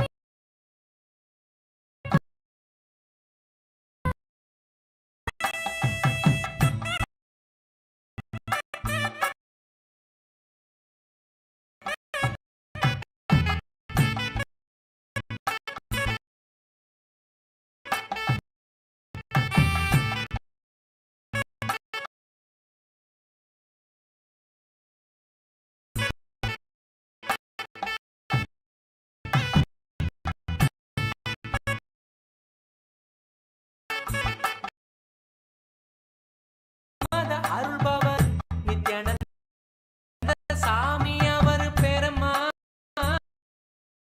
சொன்ன எல்லோரும் வாழணும் வாழ்க்கையில விளக்கம் கெட விளங்கி சொல்லு புள்ள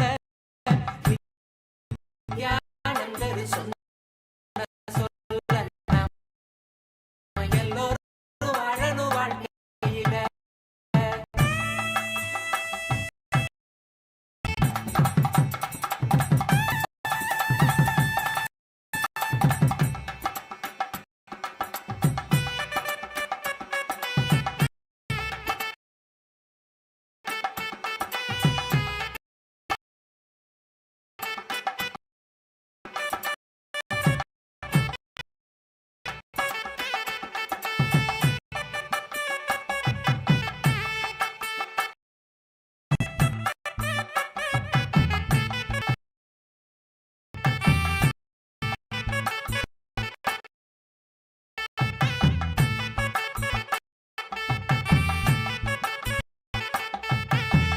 அரிதுன்னு சொல்லும் அந்த மனித பிறவி எடுத்தாச்சு. அறிவியல் கூறும் அந்த ஆறறிவும் கிடைச்சாச்சு. இருப்பினும் ஆனந்தம் எங்கே சின்னையா, அதுக்கு நித்யானந்தர் சொன்ன வழியை சொல்லையா. அரிதுன்னு சொல்லும் அந்த மனித பிறவி எடுத்தாச்சு. அறிவியல் கூறும்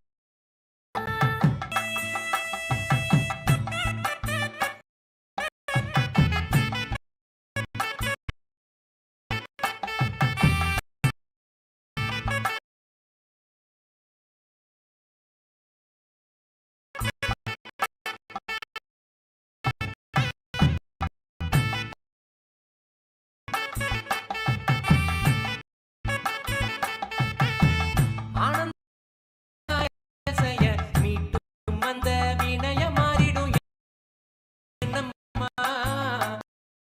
பெருசா விளக்கம் கேட்ட சின்ன புள்ள விளங்கிடுச்சா சொல்லு புள்ள நித்யானந்தர் சொன்ன சொல்ல நாம எல்லோரும் வாழணும் வாழ்க்கையில விளக்கம் கேட்ட சின்ன புள்ள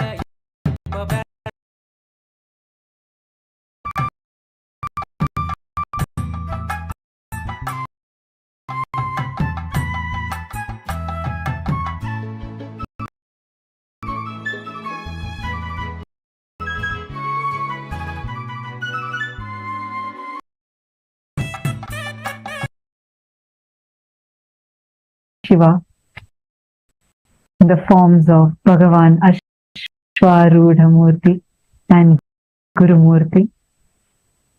Let us all take a few minutes to go through what are the different ways through which we can ask our prayers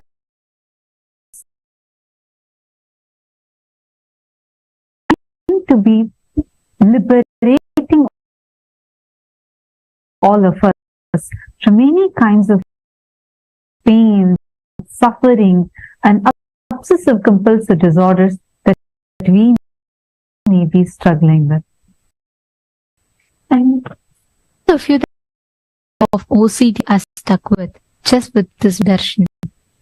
Now, to every one of you, all the participants watching us from the and social media platforms, here are a few ways through which you can offer your gratitude. You can ask your prayers and boons and blessings to Swamiji. The first one being YouTube. Please do head to Kailasa's SPH Nithyananda Paramashivam, the official YouTube channel. You can To kailasa.org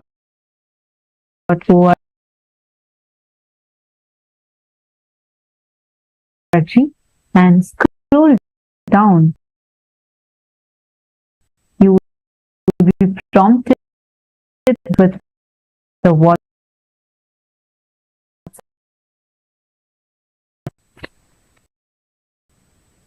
the next is Twitter, and can retweet to that with hashtag #AskTheAvatar,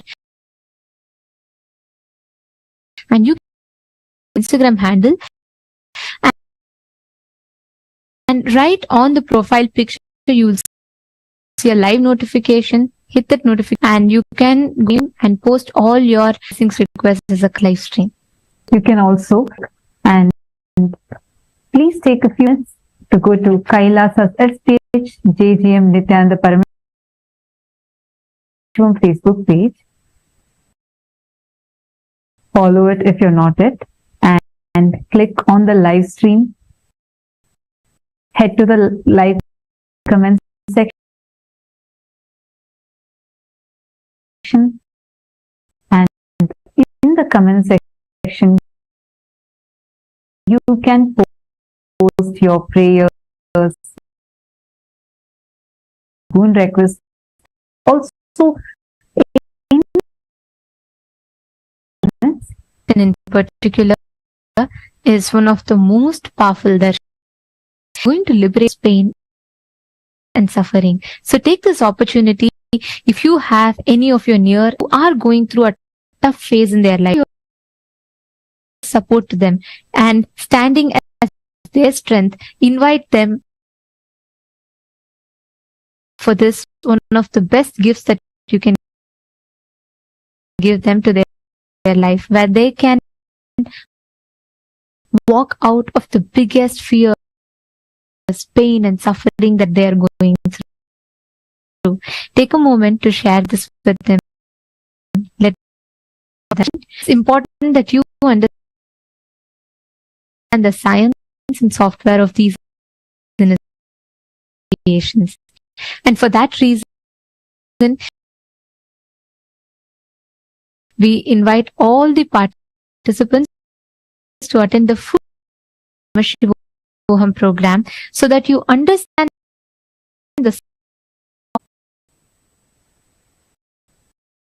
and the entire global Hindu diaspora,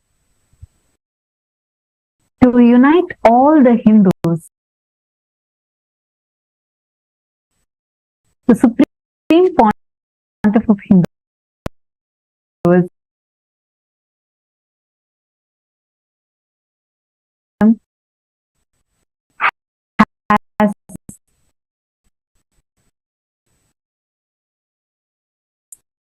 is spearheading a great wisdom and supreme point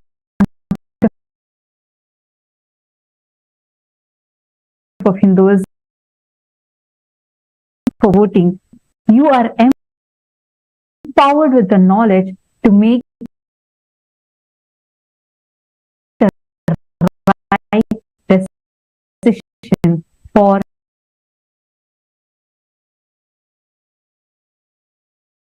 from more than 85 district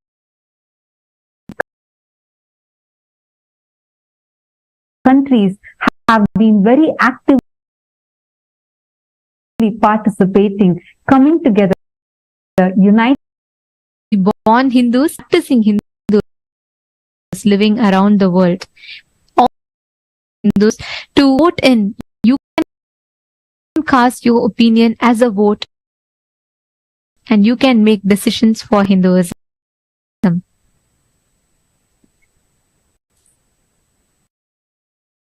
Today, as a topic for Kailasa's Rajya Sabha voting, since today all of us are receiving this of Kailasa, it is necessary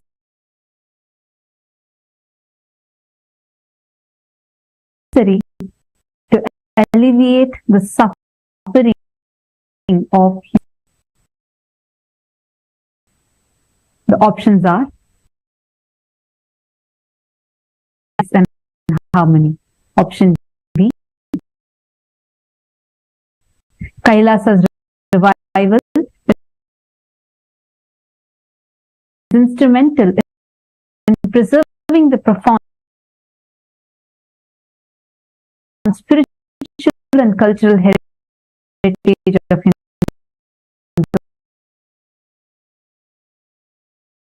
Hinduism, offering value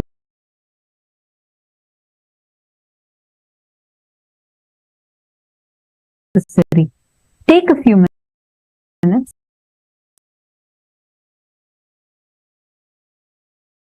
and go ahead, head to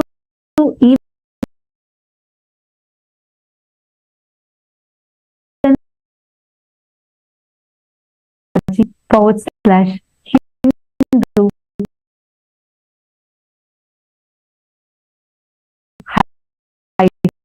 votes.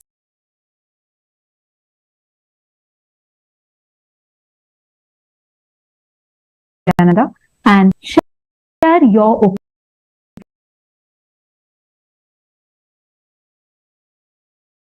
opinion on Twitter as to why made the Sarvagnya Pita Karta, the Sarvagnya Pithadhish, most important aspect of humanity, addressing the pain and suffering that humanity goes through.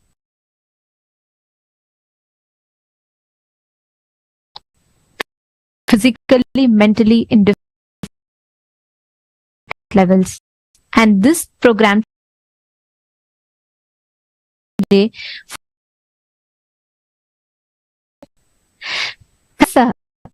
as envisioned by our beloved Swamiji, the Supreme is to be treated as Paramashiva and treat others as Paramashiva. This is one of the most foundational principle which addresses the reason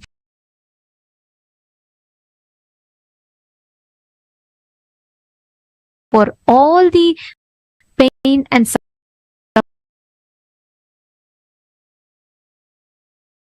suffering that humanity is facing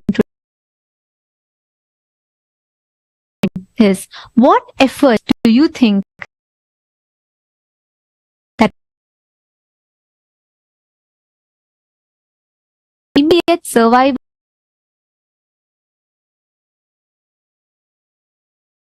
needs of needs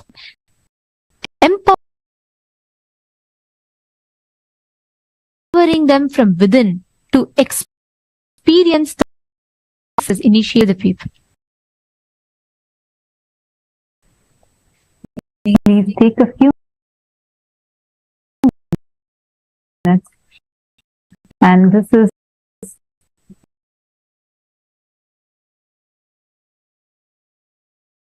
an exclusive opportunity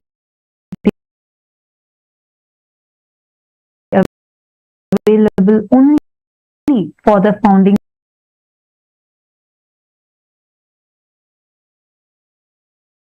fathers and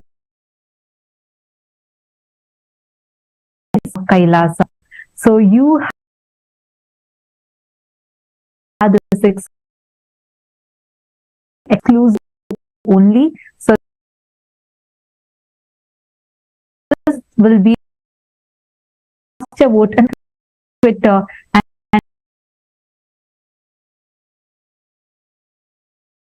please post why you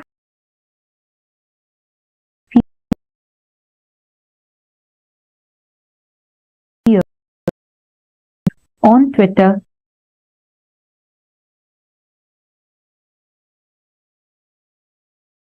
And tag Swamiji's Twitter profile, and please share your opinion. Do cast your vote and let us know your thoughts. Now,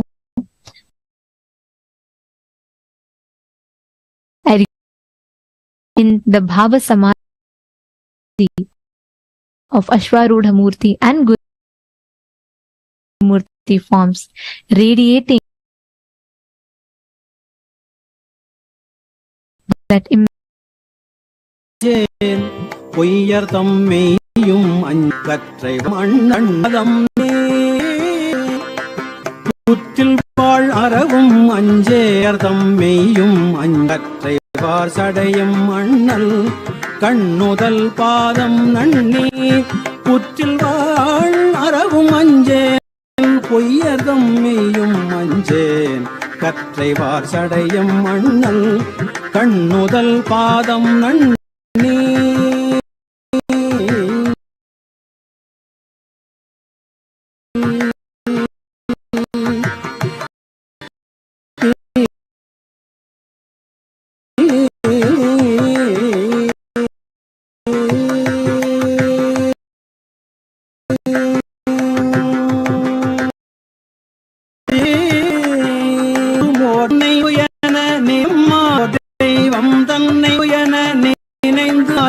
கற்றிலாதவரை கண்டால் அம்மனாம் அஞ்சுமாறே மற்றுமோ தெய்வம் தன்னை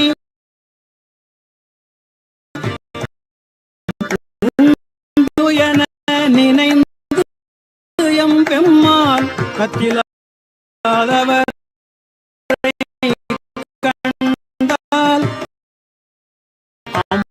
அம்மனாம் அஞ்சுமாறே மற்றும் ஓர் தெய்வம் தன்னை பிறப்போடிறப்பும் அஞ்சேலாம் வரேன் பிறப்பினோடு அஞ்சேன் அணியினான் தன்னோடு அழுந்தி அம்மாள் பிணியலாம் வரினும் அஞ்சேன்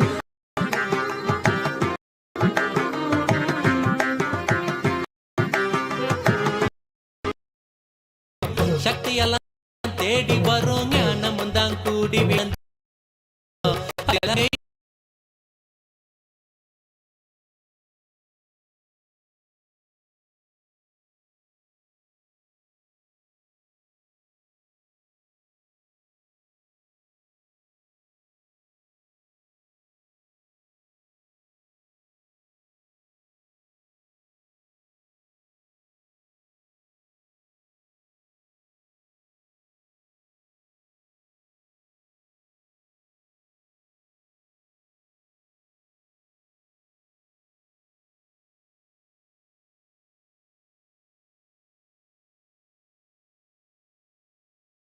பாங்குடனே கொள்ளணும் மாற்றங்களை தாங்க மனம் பெரும் தவிப்பு தவிச்சிடும் உள்ள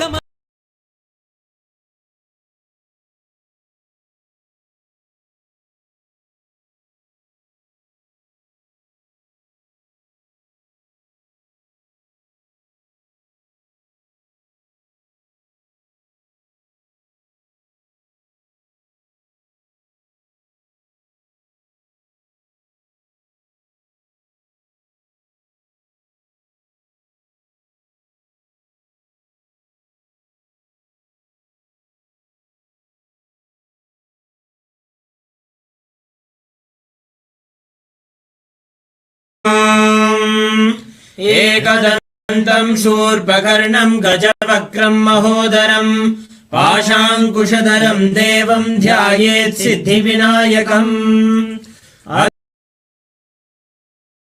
धूपः ॐ दशाङ्गं गुग्गुलोपेतं सुगन्धं च सुमन नमः धूपमाघ्रापयामि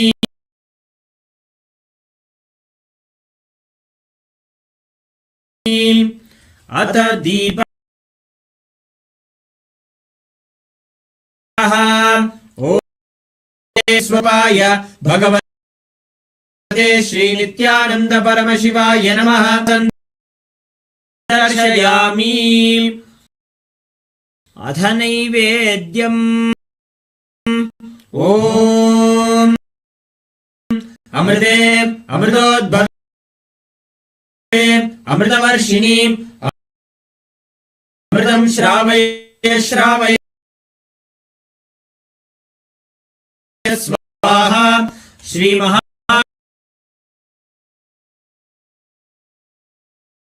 गणपतये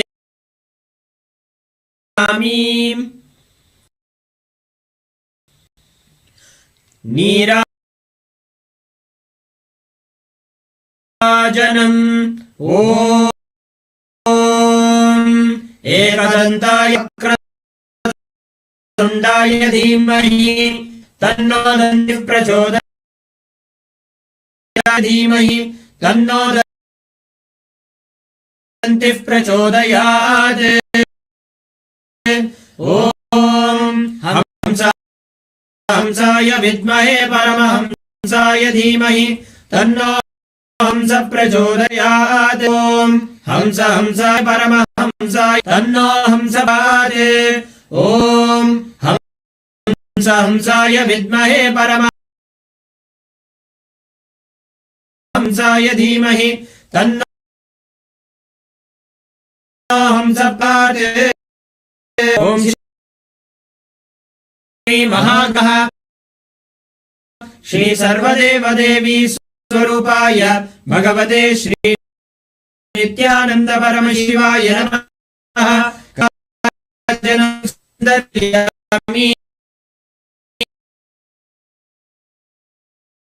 कैलासनाय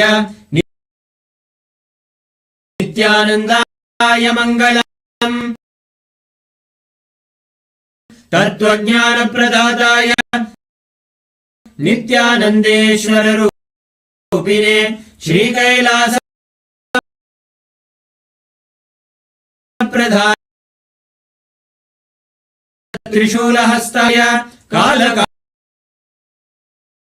कालस्वरूपिणे श्री कैलास प्रधानाय नित्यानंदाय शत्रु संहार रूपिणे श्री कैलास प्रधानाय नित्यानंदाय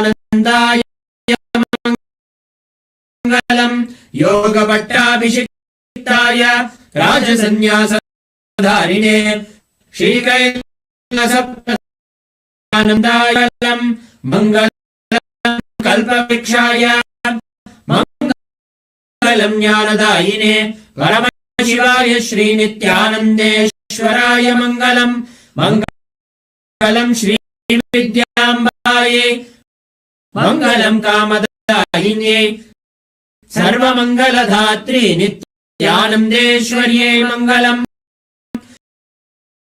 मङ्गलं गुरुदेवाय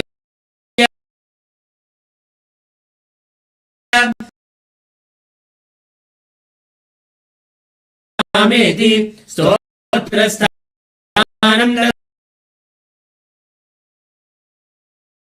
ददाम्यहम्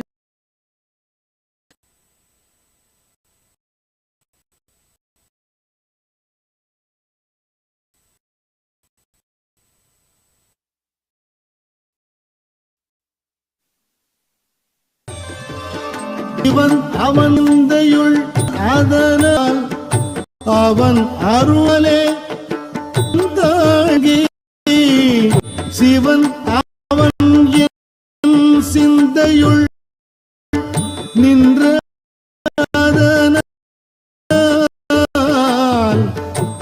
அவன் அருளாலே அவன் தாழ்வணங்கி சிந்தை மகிழ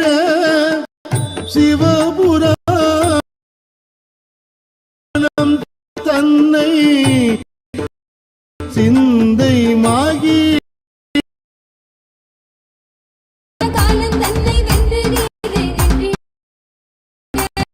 சீரான பாவம் பழி நீங்கி பெருவாழ்வினே கொண்டாட நித்யானந்த ஸ்புரணம் தன்னை நிகவா சீரான பாவம் பழி நீங்கி பெருவாழ்வினே கொண்டாட நித்யானந்த ஸ்புரணம் தன்னை நிகவா என்னப்பன் என்னப்பன் என்னப்பன் அல்லவா என் தாயும் அல்லவா தன்னை உணர்த்தி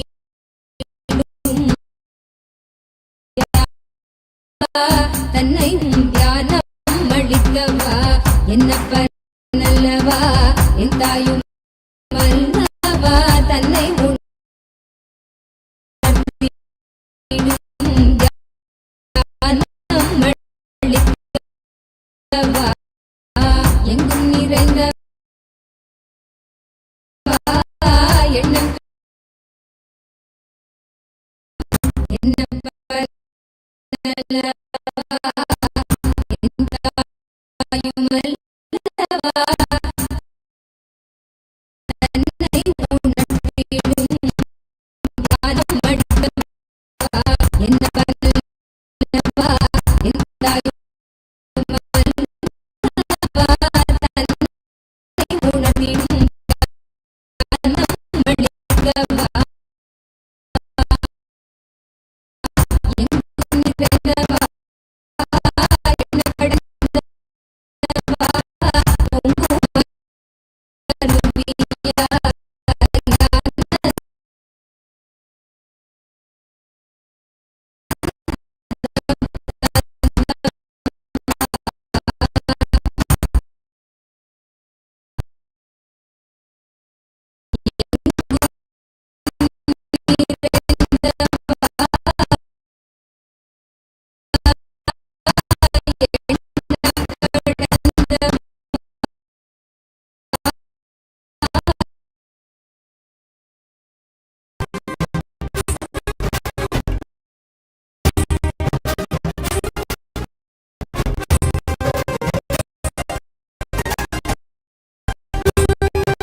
தியானம் அளிக்கவா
initiate all of you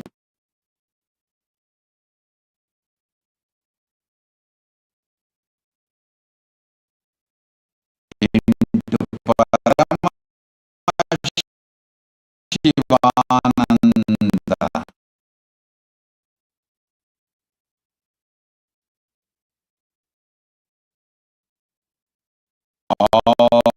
All pains, sufferings, fears, all negativity becomes redundant and irrelevant.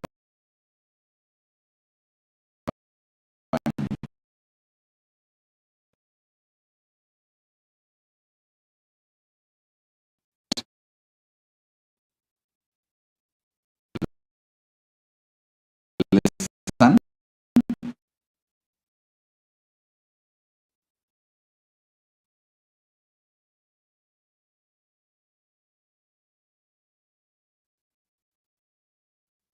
Even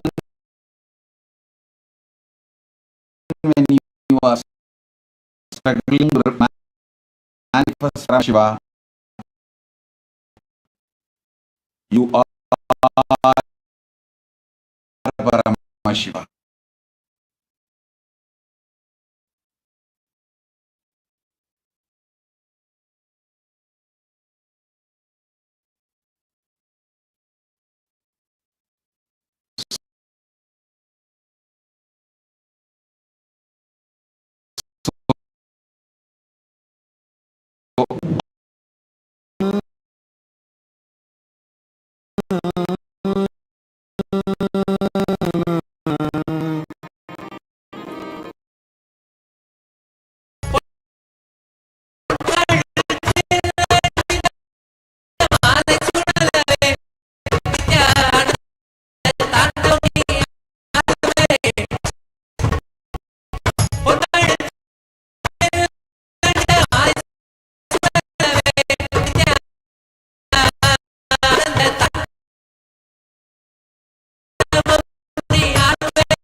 Nityananda வந்த ஊரார் கருண்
சங்கமத்தில் ஆனந்தமும் கொண்டோ நித்யானந்தம் நித்யானந்தம் நித்யானந்தம் கங்கையாக பொங்கிடவே